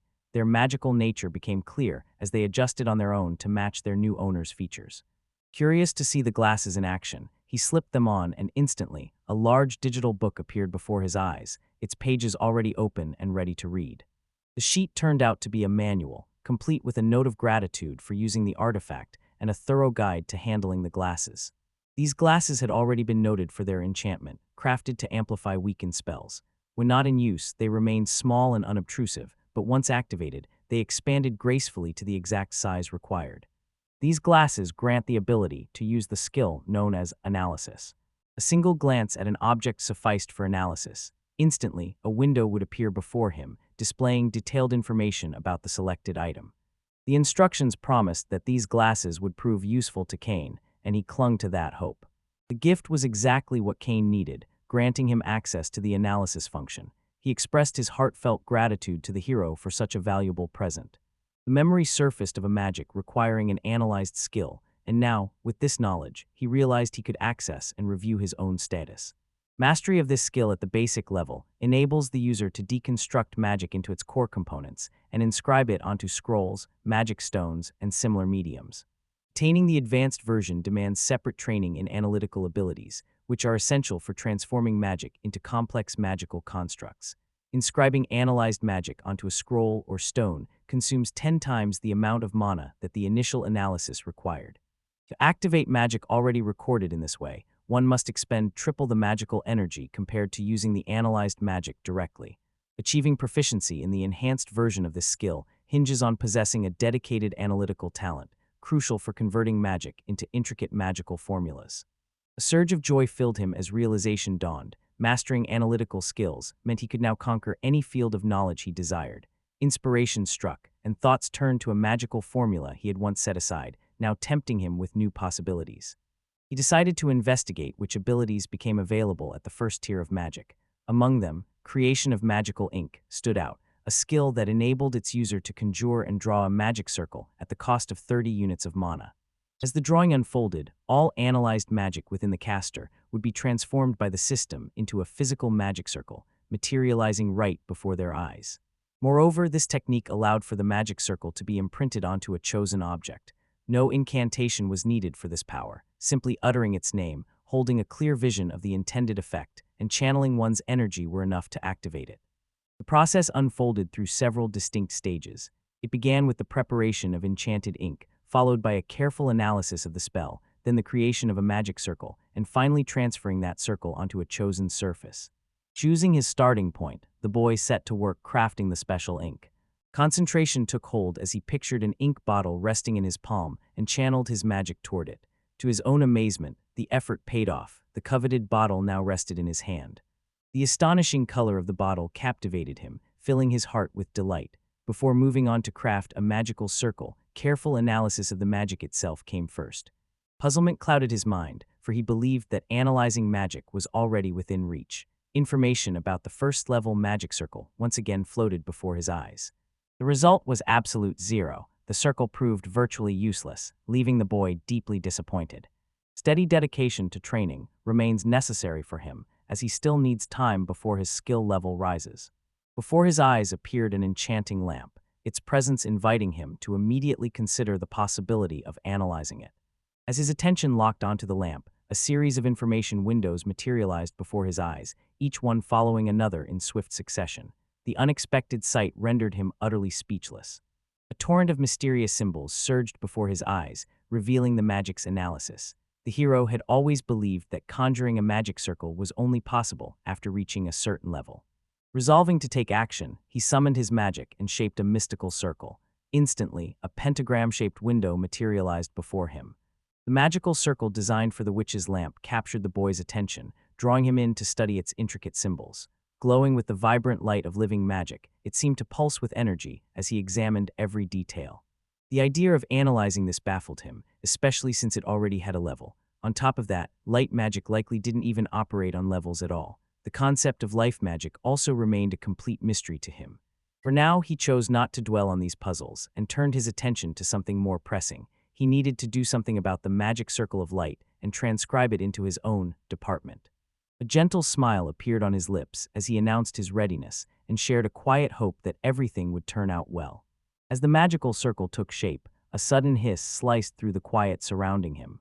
The sixth circle on the panel slowly faded away. The ink bottle opened on its own, its contents flowing onto the paper to form an identical pentagram. The cane shimmered with excitement. Taking up the sheet, a quiet satisfaction washed over him. Everything had gone according to plan, and at last, the magic of the enchanted circle lay within his grasp. Careful observation revealed the workings of the enchanted circle and uncovered its hidden properties. To activate its power, one simply needed to touch the glowing ring and channel the magic of life into it, infusing it with their own mystical energy. The analytical data collected proved genuinely useful, and a sense of gratitude toward the hero welled up in Kane. Now was the moment to test it immediately, reaching out to touch the magic circle and allowing the enchanted energy to flow freely, eager to see what might happen next. Magic surged from his hands, dissolving the pentagram in an instant. Delight sparked in his eyes, and with uncontainable excitement, he proudly announced his command over the magic of light. A new window appeared before him, displaying information about the magic of magic circles. This ability, he learned, granted the power to convert analyzed first-level skill magic into magic circle spells, which could then be inscribed onto scrolls, magic stones, and similar objects. Only advanced users could wield such a skill, since it required a separate talent for analysis, the capacity to break down a spell into its components and craft a proper magic circle. Intrigue sparked within Kane, prompting him to wonder whether anything like this had ever existed before. Kainu gazed at the panel with fascination, captivated by the sudden appearance of a luminous magic circle before him. An idea sparked in his mind. Perhaps he could preserve the magical circles he created. With this ability, Kainu envisioned collecting various types of magic circles and later imprinting them onto his tools, opening the door to countless new inventions. The belief took root in him that he could master nearly every kind of magic. dreams of wielding a sword wreathed in flames or commanding an elegant enchanted staff captivated his imagination. Such power appeared nothing short of astonishing. An astonishing array of new opportunities unfolded before Kine, each moment unlocking greater potential and allowing him to strive for heights he had never imagined. Cairo danced with joy. Meanwhile, Alice wandered down the corridor, searching for Kane and puzzled by his sudden absence, especially with her own time almost at hand. Spotting the library door left half open, curiosity drew her inside. There, she found a young man frozen in a peculiar pose, a sight that caught her completely off guard. Anticipation hung in the air as the crowd eagerly awaited a glimpse of Kine's magical prowess. At the Guardian's request, everyone stepped back, giving the hero room to work. With focused intent, Kine summoned his power, conjuring a sturdy stone path before their eyes. This remarkable display left the onlookers spellbound. Grateful villagers expressed their thanks and marveled at the extraordinary strength Kine possessed. Kai expressed his gratitude to the Guardian for the assistance and decided it was time to head back. Suddenly, a familiar voice praised him for a job well done. Startled, Kai turned around, searching for the source of the voice. In front of him stood his brother Ben, recently returned home. The sight of Benjamin completely caught Kane off guard, but he welcomed his brother with genuine warmth. Benjamin explained that he had spotted Kane on the road to the estate and decided to greet him before anyone else. At first, Kane assumed his brother had come alone. However, it soon became clear that Benjamin was accompanied by the rest of their brothers. Chris Senaros, at 14, stands as the third son in the family. The eldest of the brothers, Arthur Senaros, has reached 18 years of age. Greedo greeted Kane warmly, noting how much taller he had become since their last meeting, which had been many years ago.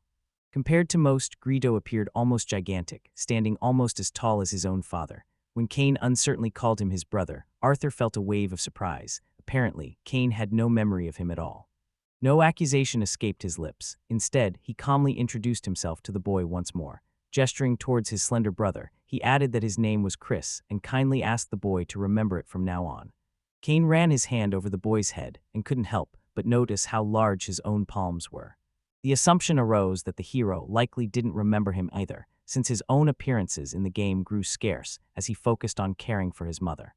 From this moment on, they would all become Kine's friends. Chris pulled his brother into a hug, leaving him noticeably flustered. Awkwardly, Kine pointed out that Chris was standing a bit too close. Arthur suggested they bring the conversation to a close, hinting that perhaps Kane had simply misunderstood something. He proposed that they continue the discussion once they were home. Meanwhile, Chris turned to Kane, curious about how he planned to get back. Kane replied that Randolph would be coming for him soon. In the meantime, he and Gardy busied themselves with repairing the cobblestones. Only now did Chris seem to notice their efforts, his surprise appearing genuine. Glancing around, he realized that at Kane's age, his only skill had been swordplay. Arthur studied the cobblestones intently, struggling to accept that such craftsmanship belonged to Kane. Meanwhile, Benjamin clenched his fist, silent but resolute. News of the construction reached him through his mother's letter, while his mastery of magic had only begun last year. Despite the brief time, his progress had already become truly remarkable. A sly smile crept across Faye's face as he remarked to his brother that Kine was far more complex than he appeared. In response, Faye offered to teach Kine something new. A chill ran down his spine as the impression struck him. His brother still bore the same demonic air, seemingly untouched by the passage of years. Arthur found a quiet joy in watching people lost in happiness and wondered to himself when he had last witnessed such lively faces. Soon, a realization dawned that his brother possessed a rare brilliance, a talent so exceptional that everyone around readily acknowledged it. Compliments always left him more and more uneasy. The butler, with a playful smile, remarked that if Mr. Kane received even one more word of praise, he might just collapse to the floor and beg everyone to leave him be. The group earned the nickname, the Boise Brothers, though all three firmly requested that no one call them that again. The townspeople rejoiced at the return of Mr. Kane's brothers, their bond now appearing stronger than ever. Yet, despite the deepening connection among them, no one in town had the slightest idea that they had already arrived. Warm smiles lit up their faces as they waved back at the townsfolk, who greeted their return with genuine joy. The servant explained that their popularity had soared, so they would be returning to the estate. He then invited Kane to take a seat in the carriage. With heartfelt joy, the lady embraced her brothers, warmly welcoming them home. Butler Randolph then informed Arthur that the master awaited them in the drawing room. Spotting Alice ahead, he saw her face light up as she greeted her brother with genuine happiness at his return. Arthur offered Alice a warm smile and remarked on how much she had grown over the past year. The compliment brought a joyful glow to the girl's face. He continued, mentioning that it had been a long time since they last met, and in that span, she had become not only taller but also even more beautiful. Jesus caught up to Alice near the paints, prompting her to laugh with delight. Alice's mother and sister appeared content, and the brothers seemed genuinely pleased to see them. Gathering together like this felt like a rare moment of true happiness.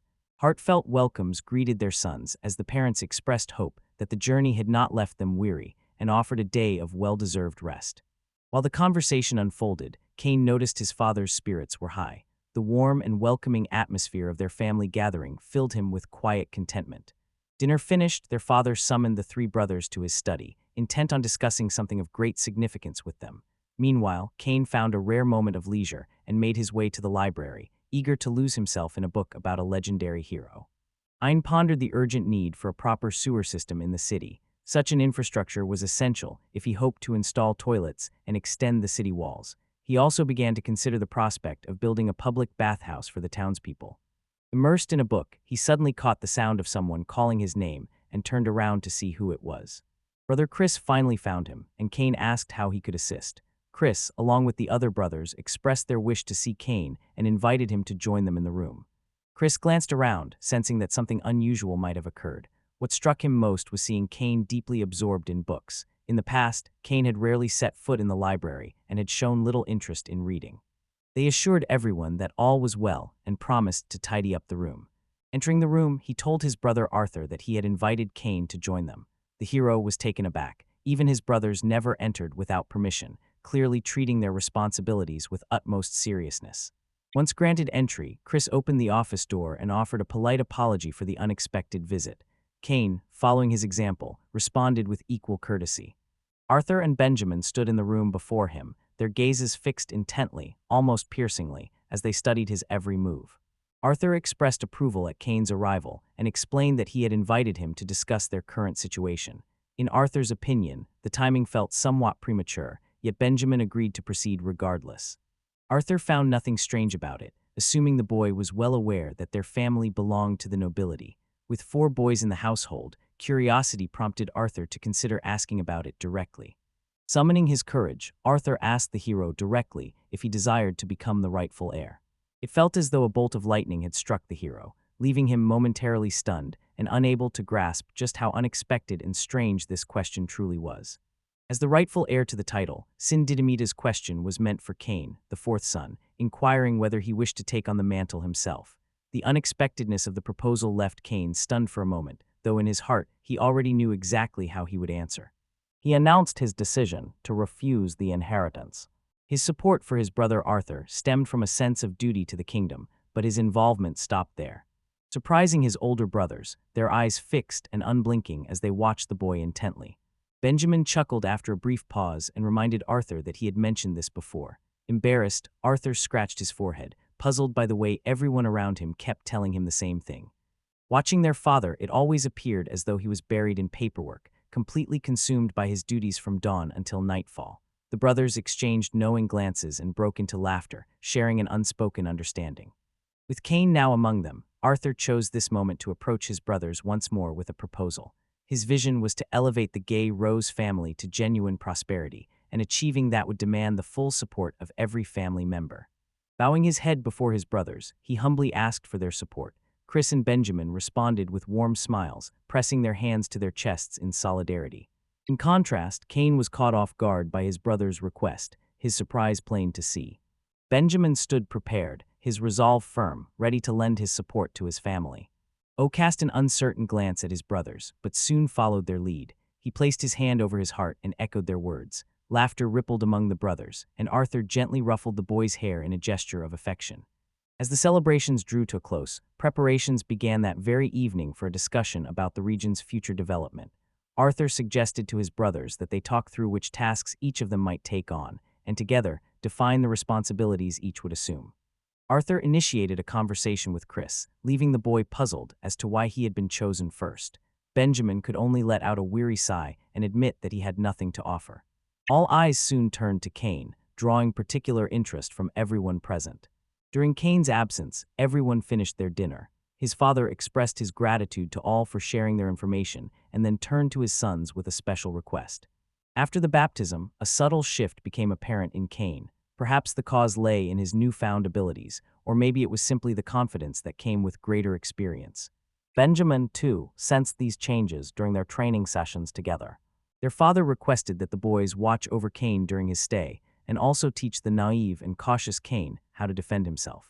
Eager to fulfill their father's request, they agreed at once, for Cain held a special place in their hearts as a beloved brother. Fascinated by Cain's curious spirit, he couldn't help but introduce the boy to various forms of magic, despite his tender age of just 6. Benjamin paused his note-taking, the scratch of his pen halting as a faint knock disrupted his focus at the writing desk.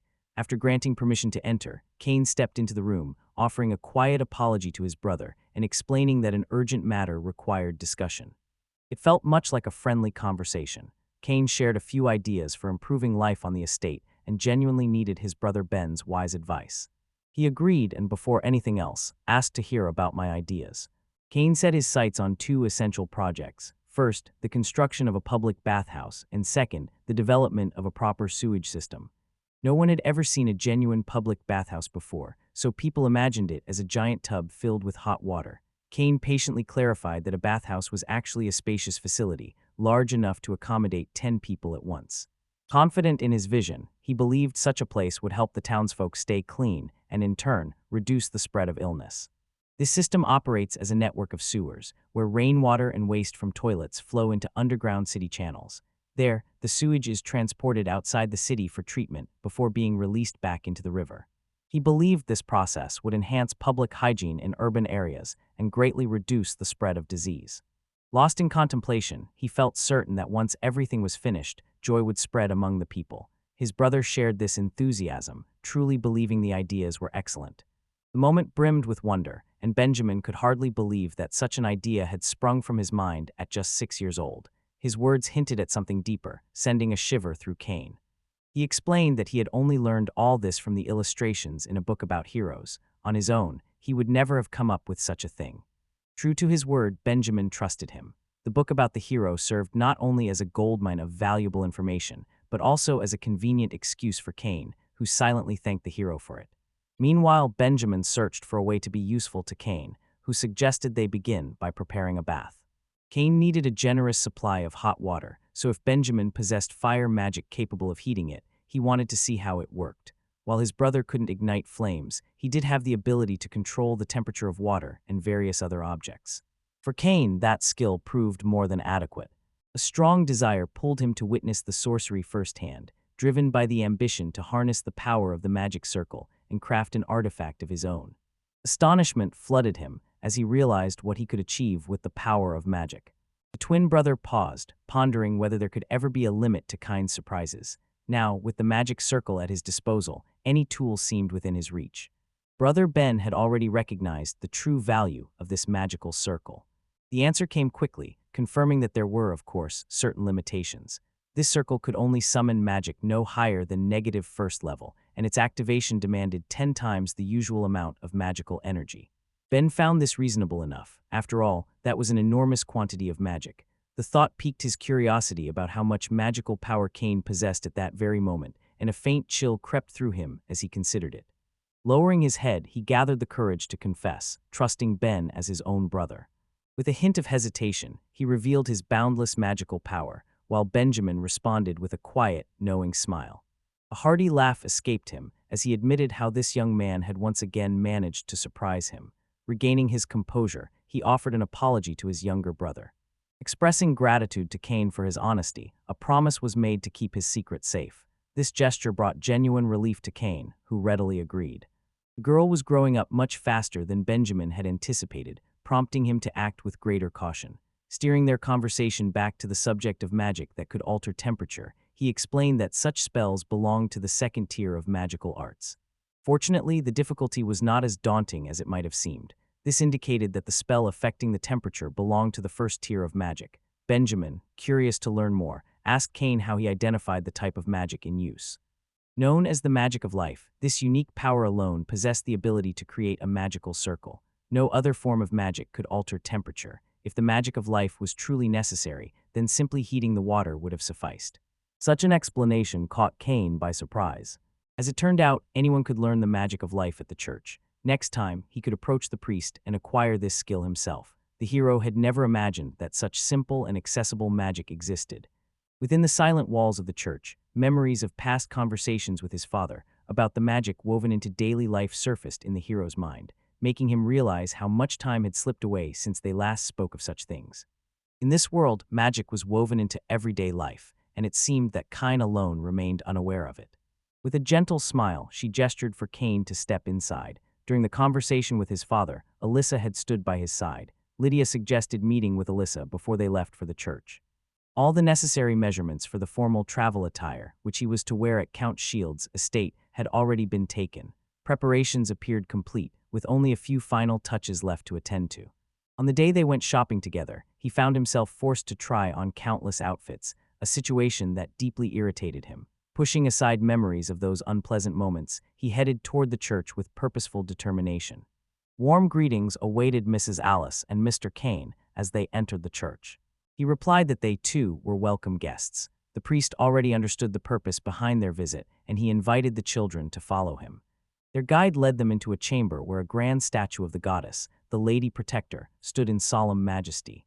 A sign placed before the statue caught their attention as the priest explained that with its help, they would learn to master the magic of life. The priest inquired which kind of life magic the hero wanted to master that day. Cain replied with a desire to learn how to create hot water, though he added that he would also gladly discover any other useful spells the priest might know. He agreed that it was entirely possible, prompting Cain to request a tale about the history of life magic. Agreed to share the story, but kept it brief. The true name of this magic is the magic of everyday life. Its creation and spread are credited to a hero of old, who dreamed of enchantments capable of making life easier, even for those born without any magical talent. News quickly spread that this hero was the mastermind behind the powerful magic of life, and at first, only he possessed the ability to bestow it upon others. Rumors circulated that he once had no choice but to flee and disappear from sight, as crowds of people from distant lands flocked to seek him out. Faced with a dire situation, the hero crafted a stone slab imbued with unique properties. This creation enabled the transfer of life magic within the church, giving people the opportunity to both provide and receive blessings, and in doing so, earn rewards for their deeds. Realizing that the magic he had crafted after arriving from Japan years ago continued to benefit people filled him with even greater joy. The hero crafted a total of 10 living spells, yet only 9 have survived to this day. The priestess compiled a list of living magic types, which included light, wind, purification, ignition, sanctification, cooling, hot water, sound amplification, and magnification. With a hint of excitement, she suggested that Cain try measuring how much magic he could draw just by pressing his palm to the tablet. The idea intrigued Cain, and he instantly agreed to give it a try.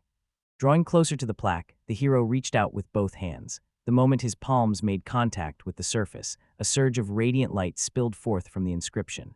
It is worth noting that the sign lit up 4 times, indicating that Mr. Cain will be able to master 4 different types of skills.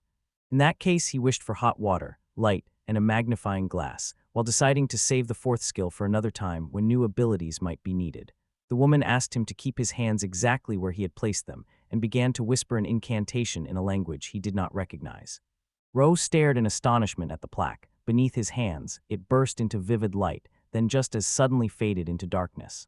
At first glance, the hero appeared to have mastered magic, a result that earned him an invitation to check his status later. The wave of astonishment washed over his features, making no attempt to conceal his surprise. Meanwhile, Alice, inspired by the moment, expressed her own wish to learn the art of life magic and turned to the priest with her request. To his surprise, the lessons unfolded with effortless ease, leaving him completely untouched by any strong emotions. The thought of drawing a hot bath crossed his mind as he noticed the available hot water. However, the memory of what would soon follow stirred a wave of anxiety within him. Joy filled him as Alice finally mastered the art of purification, experiencing life with a renewed sense of wonder and appreciation. A gentle smile lit up her face as she confessed that, given the choice, she might have wished to master a different form of magic. Yet gratitude filled her heart for the opportunity to learn both arts. Cain expressed his thanks to the priestess for her guidance that day and offered her a pouch filled with donations. The woman gave her own thanks to the children, and together they made their way toward the exit. Before leaving, Cain paused and bowed deeply before the statue of the goddess.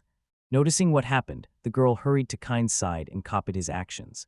As the children made their way down the stairs, Alice suggested to her brother that they should head home, since evening and dinner time were drawing near. Suddenly, a woman's voice called out from behind, politely asking them to wait. A young girl, fighting back tears, pleaded with the stranger to help her wounded brother, promising she would pay later. The man apologized gently, explaining that the rules required upfront payment for treatment and that he was not allowed to accept money afterward. Yet the girl persisted, her voice trembling as she implored him to make an exception for them. Astonishment and confusion washed over Alice as her words went completely ignored. In that moment, it became clear to her that granting herself special treatment would set a precedent, and soon others would expect the same consideration. In this world, unlike the hero's previous lives, no promises existed, everything followed its own harsh rules. Despite Kane's mastery of healing magic, Alice insisted that he refrain from intervening. Kane recognized that healing this man would spark hope in others, drawing crowds each day in search of a miracle, needs he alone could never meet. Even so, a deep desire to offer his help still stirred within him. The expression on Alice's face revealed just how difficult it was for her to simply walk away and leave everything as it was. With firm resolve, Kane took Dallas's hand, noting the wound on her palm. A meaningful glance at the others made it clear he intended to cast a healing spell. The young man requested the priest to cast a healing spell on his sister Alice. The priest agreed, assuring him he had no objections as long as it was for Alice's sake. Alice tried to intervene, attempting to dissuade them, but her brother paid no heed. Calmly, he remarked that he could not see anything and asked her to step back into the light. Drawing nearer to the crowd, she approached the group. The hero quietly activated his universal healing power, gently mending her wounds. Her eyes widened as she took in her brother's legs. Every wound had vanished as if wiped away by magic. Calmly approaching Alice, he announced that her arm, too, was completely healed. Pretending not to notice the awestruck gazes fixed on him after his miraculous display, he offered a sheepish smile and admitted that perhaps he had gotten a little carried away with his magic. With a final farewell and a word of thanks to the priest for the day, Alice prepared to set out for home. Together with the children, Alice stopped by Harrod's before heading home. During the drive, she remarked to Kane that he always dreamed up surprises, even if he wasn't supposed to. Pride shone in her eyes as she smiled warmly at Kane. Laughter escaped Kane as he begged her not to mention any of this to their mother, promising a sweet mandarin treat in exchange for her silence. Delight sparkled in Alice's expression, and for a brief moment, she struggled to believe her good fortune. Side by side, they made their way back home. Cairo stretched out on his bed in his room, pondering how to build a bathhouse. Cairo pondered where to begin and felt fairly certain that he had visited a bathhouse even before his rebirth. The first step required entering inside, slipping off his slippers, undressing in the changing room, and heading toward the heart of the bathhouse. Cairo paused, pondering how he would manage to shower, since he was used to needing a bathtub and a stool for that. Every detail had been handled with care and attention, though the idea of towels had never even crossed his mind. He even wondered if setting up a sauna next time might be worth considering. With his father's approval secured, plans for the bathhouse moved forward, and they chose a spot alongside the estate's rear entrance for its construction. Ben's brothers set out on a hunting trip with their father, leaving the responsibility of building the bathhouse to Ben and his guardian. Kane turned to his guardian, inquiring about the preferred size for their new bathhouse.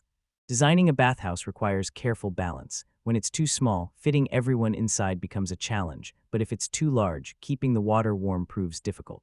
As these thoughts occupied Kane's mind, the caretaker suddenly spoke to him. The man had no concept of what a bathhouse was, which greatly surprised his companion. Kane remembered that most people in this world purified themselves with magic, so it was not uncommon for some to be unaware of bathhouses altogether. In a world blessed with magic, the need for bathhouses seemed almost obsolete. Yet for those unaware of purification rituals or unable to offer donations to the church, cleanliness turned into a genuine struggle.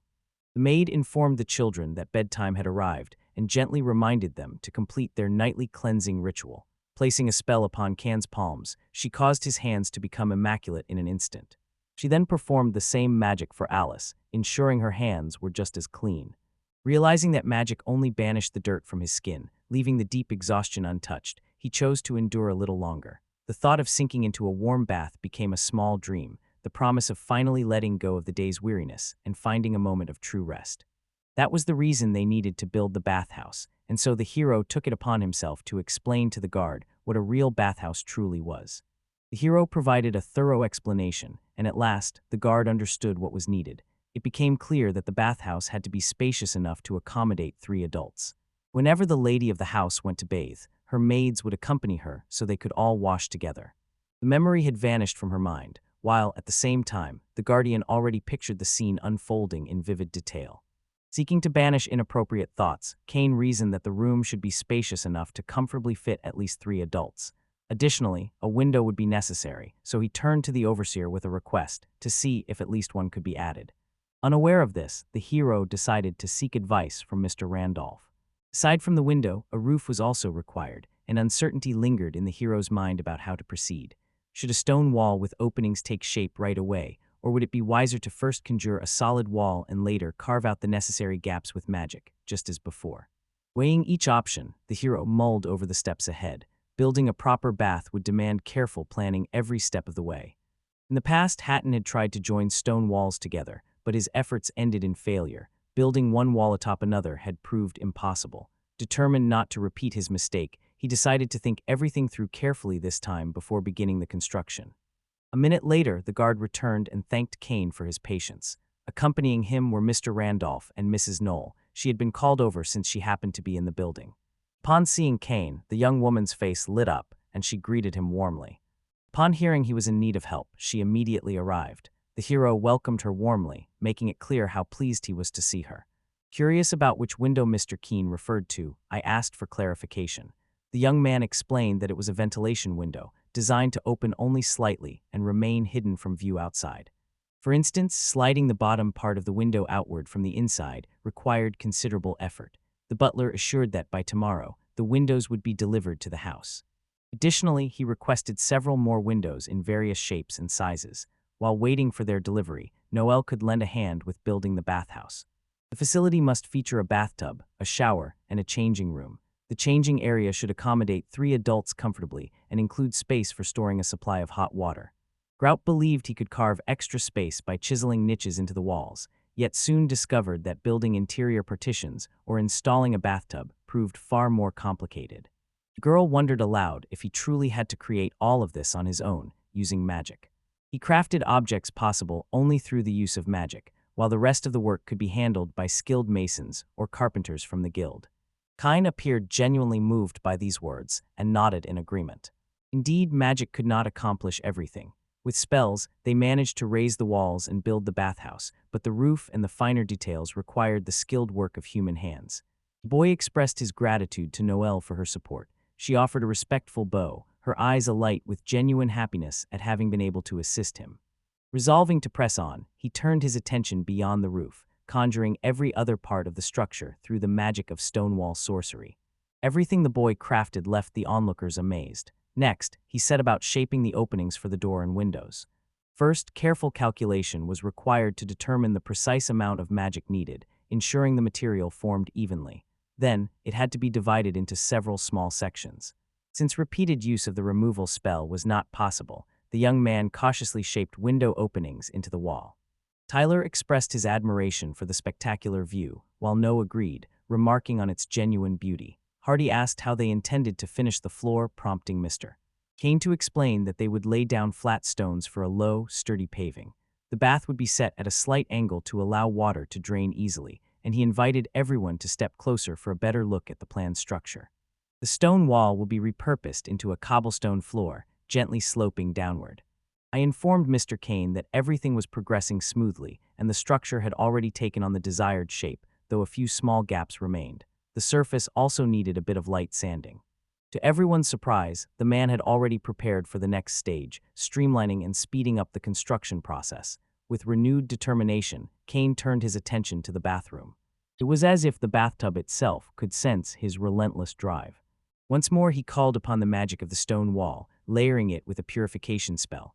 At last, the result was a bath filled to the brim with clean water. At last, understanding where the problem lay, Kane covered everything with clay. All that remained was to fill the bathtub with steaming hot water. Suddenly, a realization struck the young man. He had completely forgotten to arrange for the water supply. Meanwhile, Nal remained puzzled, still unaware of what the real problem was. An awkward feeling washed over him as he struggled to figure out what to do about the plumbing. Constructing his little house closer to the well had created a new dilemma for Nold: how to bring water to his home. Unsure of how to solve this problem, he decided to consult Kane for advice. The man explained that a water supply system consists of a pipe through which water flows. Carrying water to the toilet every time was much too burdensome, so he decided to lay a pipe directly from the well to this spot. With water running straight through, there would be no need to haul buckets back and forth. This solution would make the task much easier and save a great deal of effort. Clay serves as the main material for crafting the pipe. Over time, however, it slowly blends with the surrounding soil, a phenomenon that sparked quiet amazement among everyone nearby.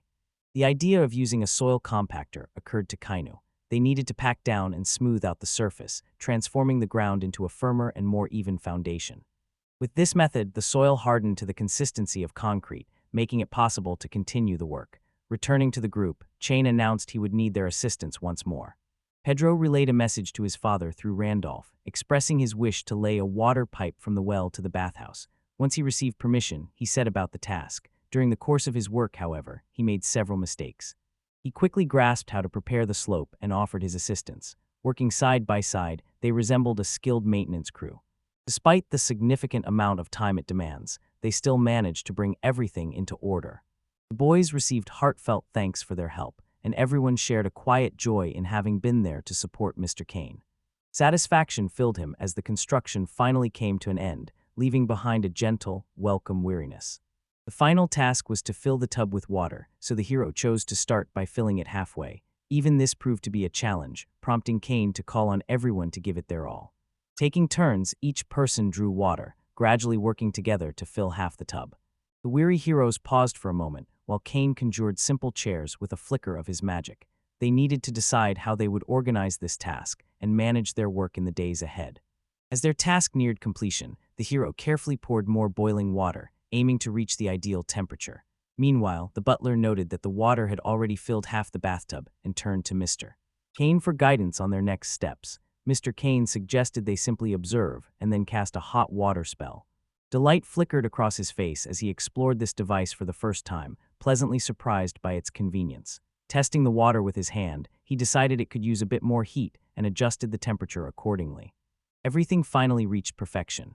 Warm water filled the tub, rising until it covered nearly 3/4 before settling at just the right height. The task had been completed flawlessly, prompting the hero to remark on the perfect temperature that now filled the room.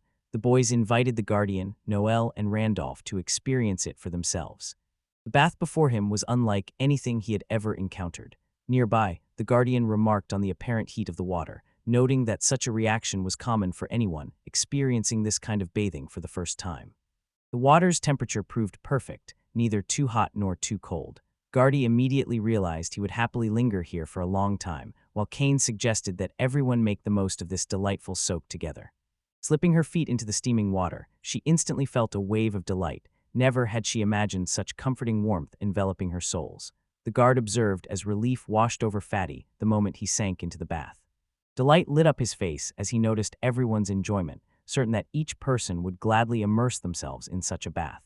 Panic surged through Kine as he clutched his head, the realization hitting him that he had completely neglected to arrange for the water drainage. A sudden gloom settled over him, and everyone nearby instantly sensed that something was wrong. Apologies were offered to everyone as he asked for help building a water drain. A gentle reminder not to apologize so much escaped someone, while even the guard agreed to lend a hand with pleasure. By the time the work ended, the sun had slipped below the horizon, and twilight gradually settled over everything. Everything was in place, and exhaustion weighed heavily on Kane's shoulders. His thoughts drifted longingly to a hot bath, though the very idea of reaching it felt like an insurmountable challenge in a world that offered little comfort. Nevertheless, Kane made up his mind to soak in a hot bath tomorrow no matter what. Kane decided to invite the others to join him for tomorrow's bath in the sauna. Everyone nodded in agreement, and the young woman remarked that they had done enough for today. Meanwhile, the butler quietly reminded Mr. Kane that dinner was now ready. The family gathered around the table for reasons that remained unspoken. Chris and Arthur sat in silence, their heads lowered, their mood somber. Kane found it hard to imagine how his brothers managed such an endless mountain of paperwork. The sheer weight of a lord's responsibilities left him astonished. Arthur and Chris collected their thoughts, steadying themselves for what lay ahead. Arthur remarked that there had been little work today. Chris commented that once he found a girlfriend, he would need to keep everything under control. Lydia couldn't understand why the boys looked so exhausted and worn out. She pointed to Alice as an example, always full of energy, while Kane wondered aloud how Alice managed to avoid tiring even after a day of studying. During today's tour of his estate, Kane overheard someone grumbling about having to visit dozens of shops in a single day without a break. Moved by their troubles, he decided to prepare a bath as quickly as possible to offer the weary workers a chance to rest. That morning, a team of workers arrived at Mr. Khanna's house. The young man received word that these visitors were master craftsmen from the Masons and Carpenters Guilds. Mr. Khanna greeted them warmly, wishing them a good morning. The young men were assigned to build a roof for the bathhouse and to install both a door and a window. Additionally, they received instructions to repair the bath itself from the inside. After sizing up the scope of the work, Kane asked how long it would take to finish the entire task. The man smiled and confidently promised that he would be done before sunset. Kane felt a surge of excitement at this reply. The craftsmen arrived with lumber and plaster, wasting no time as they set to work. Kane approached them several times throughout the process, each time offering fresh instructions. The roof frame stood tall, gradually revealing the shape of the new building, and the hero watched its progress with growing fascination. Permission was requested to pose a question to Mr. Kane, and the protagonist assumed they had spotted some error or flaw in the construction. That suspicion proved unfounded. Instead, a man remarked that few people could have built a room on such a solid foundation. He merely added that the bathroom felt a bit chilly. The suggestion to install a stove in the changing room promised a solution he had never encountered before, yet the idea appealed to him instantly. Bathing in a chilly room had always felt unpleasant, so the prospect of warmth made sense. Question arose about whether an extra stove could be installed, and the worker assured them that everything would be ready as soon as possible. Worry crept into Kane's mind at the thought of the potential cost, so he offered a solution. If the stove proved too expensive, they could simply describe its appearance and he would build it himself. The man, however, merely smiled and promised that the price for the stove would be perfectly reasonable. A man requested that Kane build a fence around the kitchen, so Kane set about constructing a sturdy stone wall for protection. Tales of Kane had circulated for ages, yet he never failed to astonish those around him. On this occasion, Kane used his magic to dry the plaster in an instant, then conjured up chairs and even bathtubs. Everything appeared before their eyes, as if summoned by a flick of a magic wand. The sheer number of tasks the workers managed to tackle at once is remarkable. One of the young men flashed a smile and remarked that, for them, it's not difficult at all. By evening, as the sun dipped toward the horizon, the roof stood completely finished. Wiping the sweat from his brow, he announced with a relieved tone that everything was finally prepared. The building now resembled a steamy bathhouse, a far cry from what it once was. One of the guests congratulated Kane. As he had expected, the magic of Earth left a deep impression on everyone, yet Kane could hardly grasp why there was so much admiration. After all, none of it would have been possible without the unwavering support of his friends. A warm smile spread across his face as he expressed heartfelt gratitude to everyone, acknowledging that their efforts had given them the finest bathhouse they could imagine. Kane beamed with satisfaction as he finished his work and turned his attention to preparing for today's journey. Carefully arranging a towel and setting out the finest quality soap, Kane prepared clean clothes and gathered everything needed for a proper bath. Soft illumination from magically conjured light lamps brightened the space, casting a gentle glow throughout the room. Meanwhile, he explained to the maids in detail how to properly use the bath. Lydia approached Kane and mentioned that the maids had already made everything clear to her. Amazement filled her as she took in the beauty he had created. Randolph pointed out that their success was possible only because of Kane's guidance and magic, and Lydia openly admired this teamwork. Yet with quiet modesty, the boy insisted the credit did not belong to him alone. It was the result of everyone's combined efforts. Kane graciously allowed them to join the walk to the bathhouse, showing no objection at all. At that moment, Alice jumped into the conversation, declaring with energy that she wanted to go with them as well. Lydia announced that the three of them would go together. At first, the protagonist agreed without hesitation, but as her words settled in, a flush crept up his cheeks and uncertainty clouded his face. Embarrassment took hold, prompting him to question whether he had heard her correctly, and he decided to ask Lydia for clarification.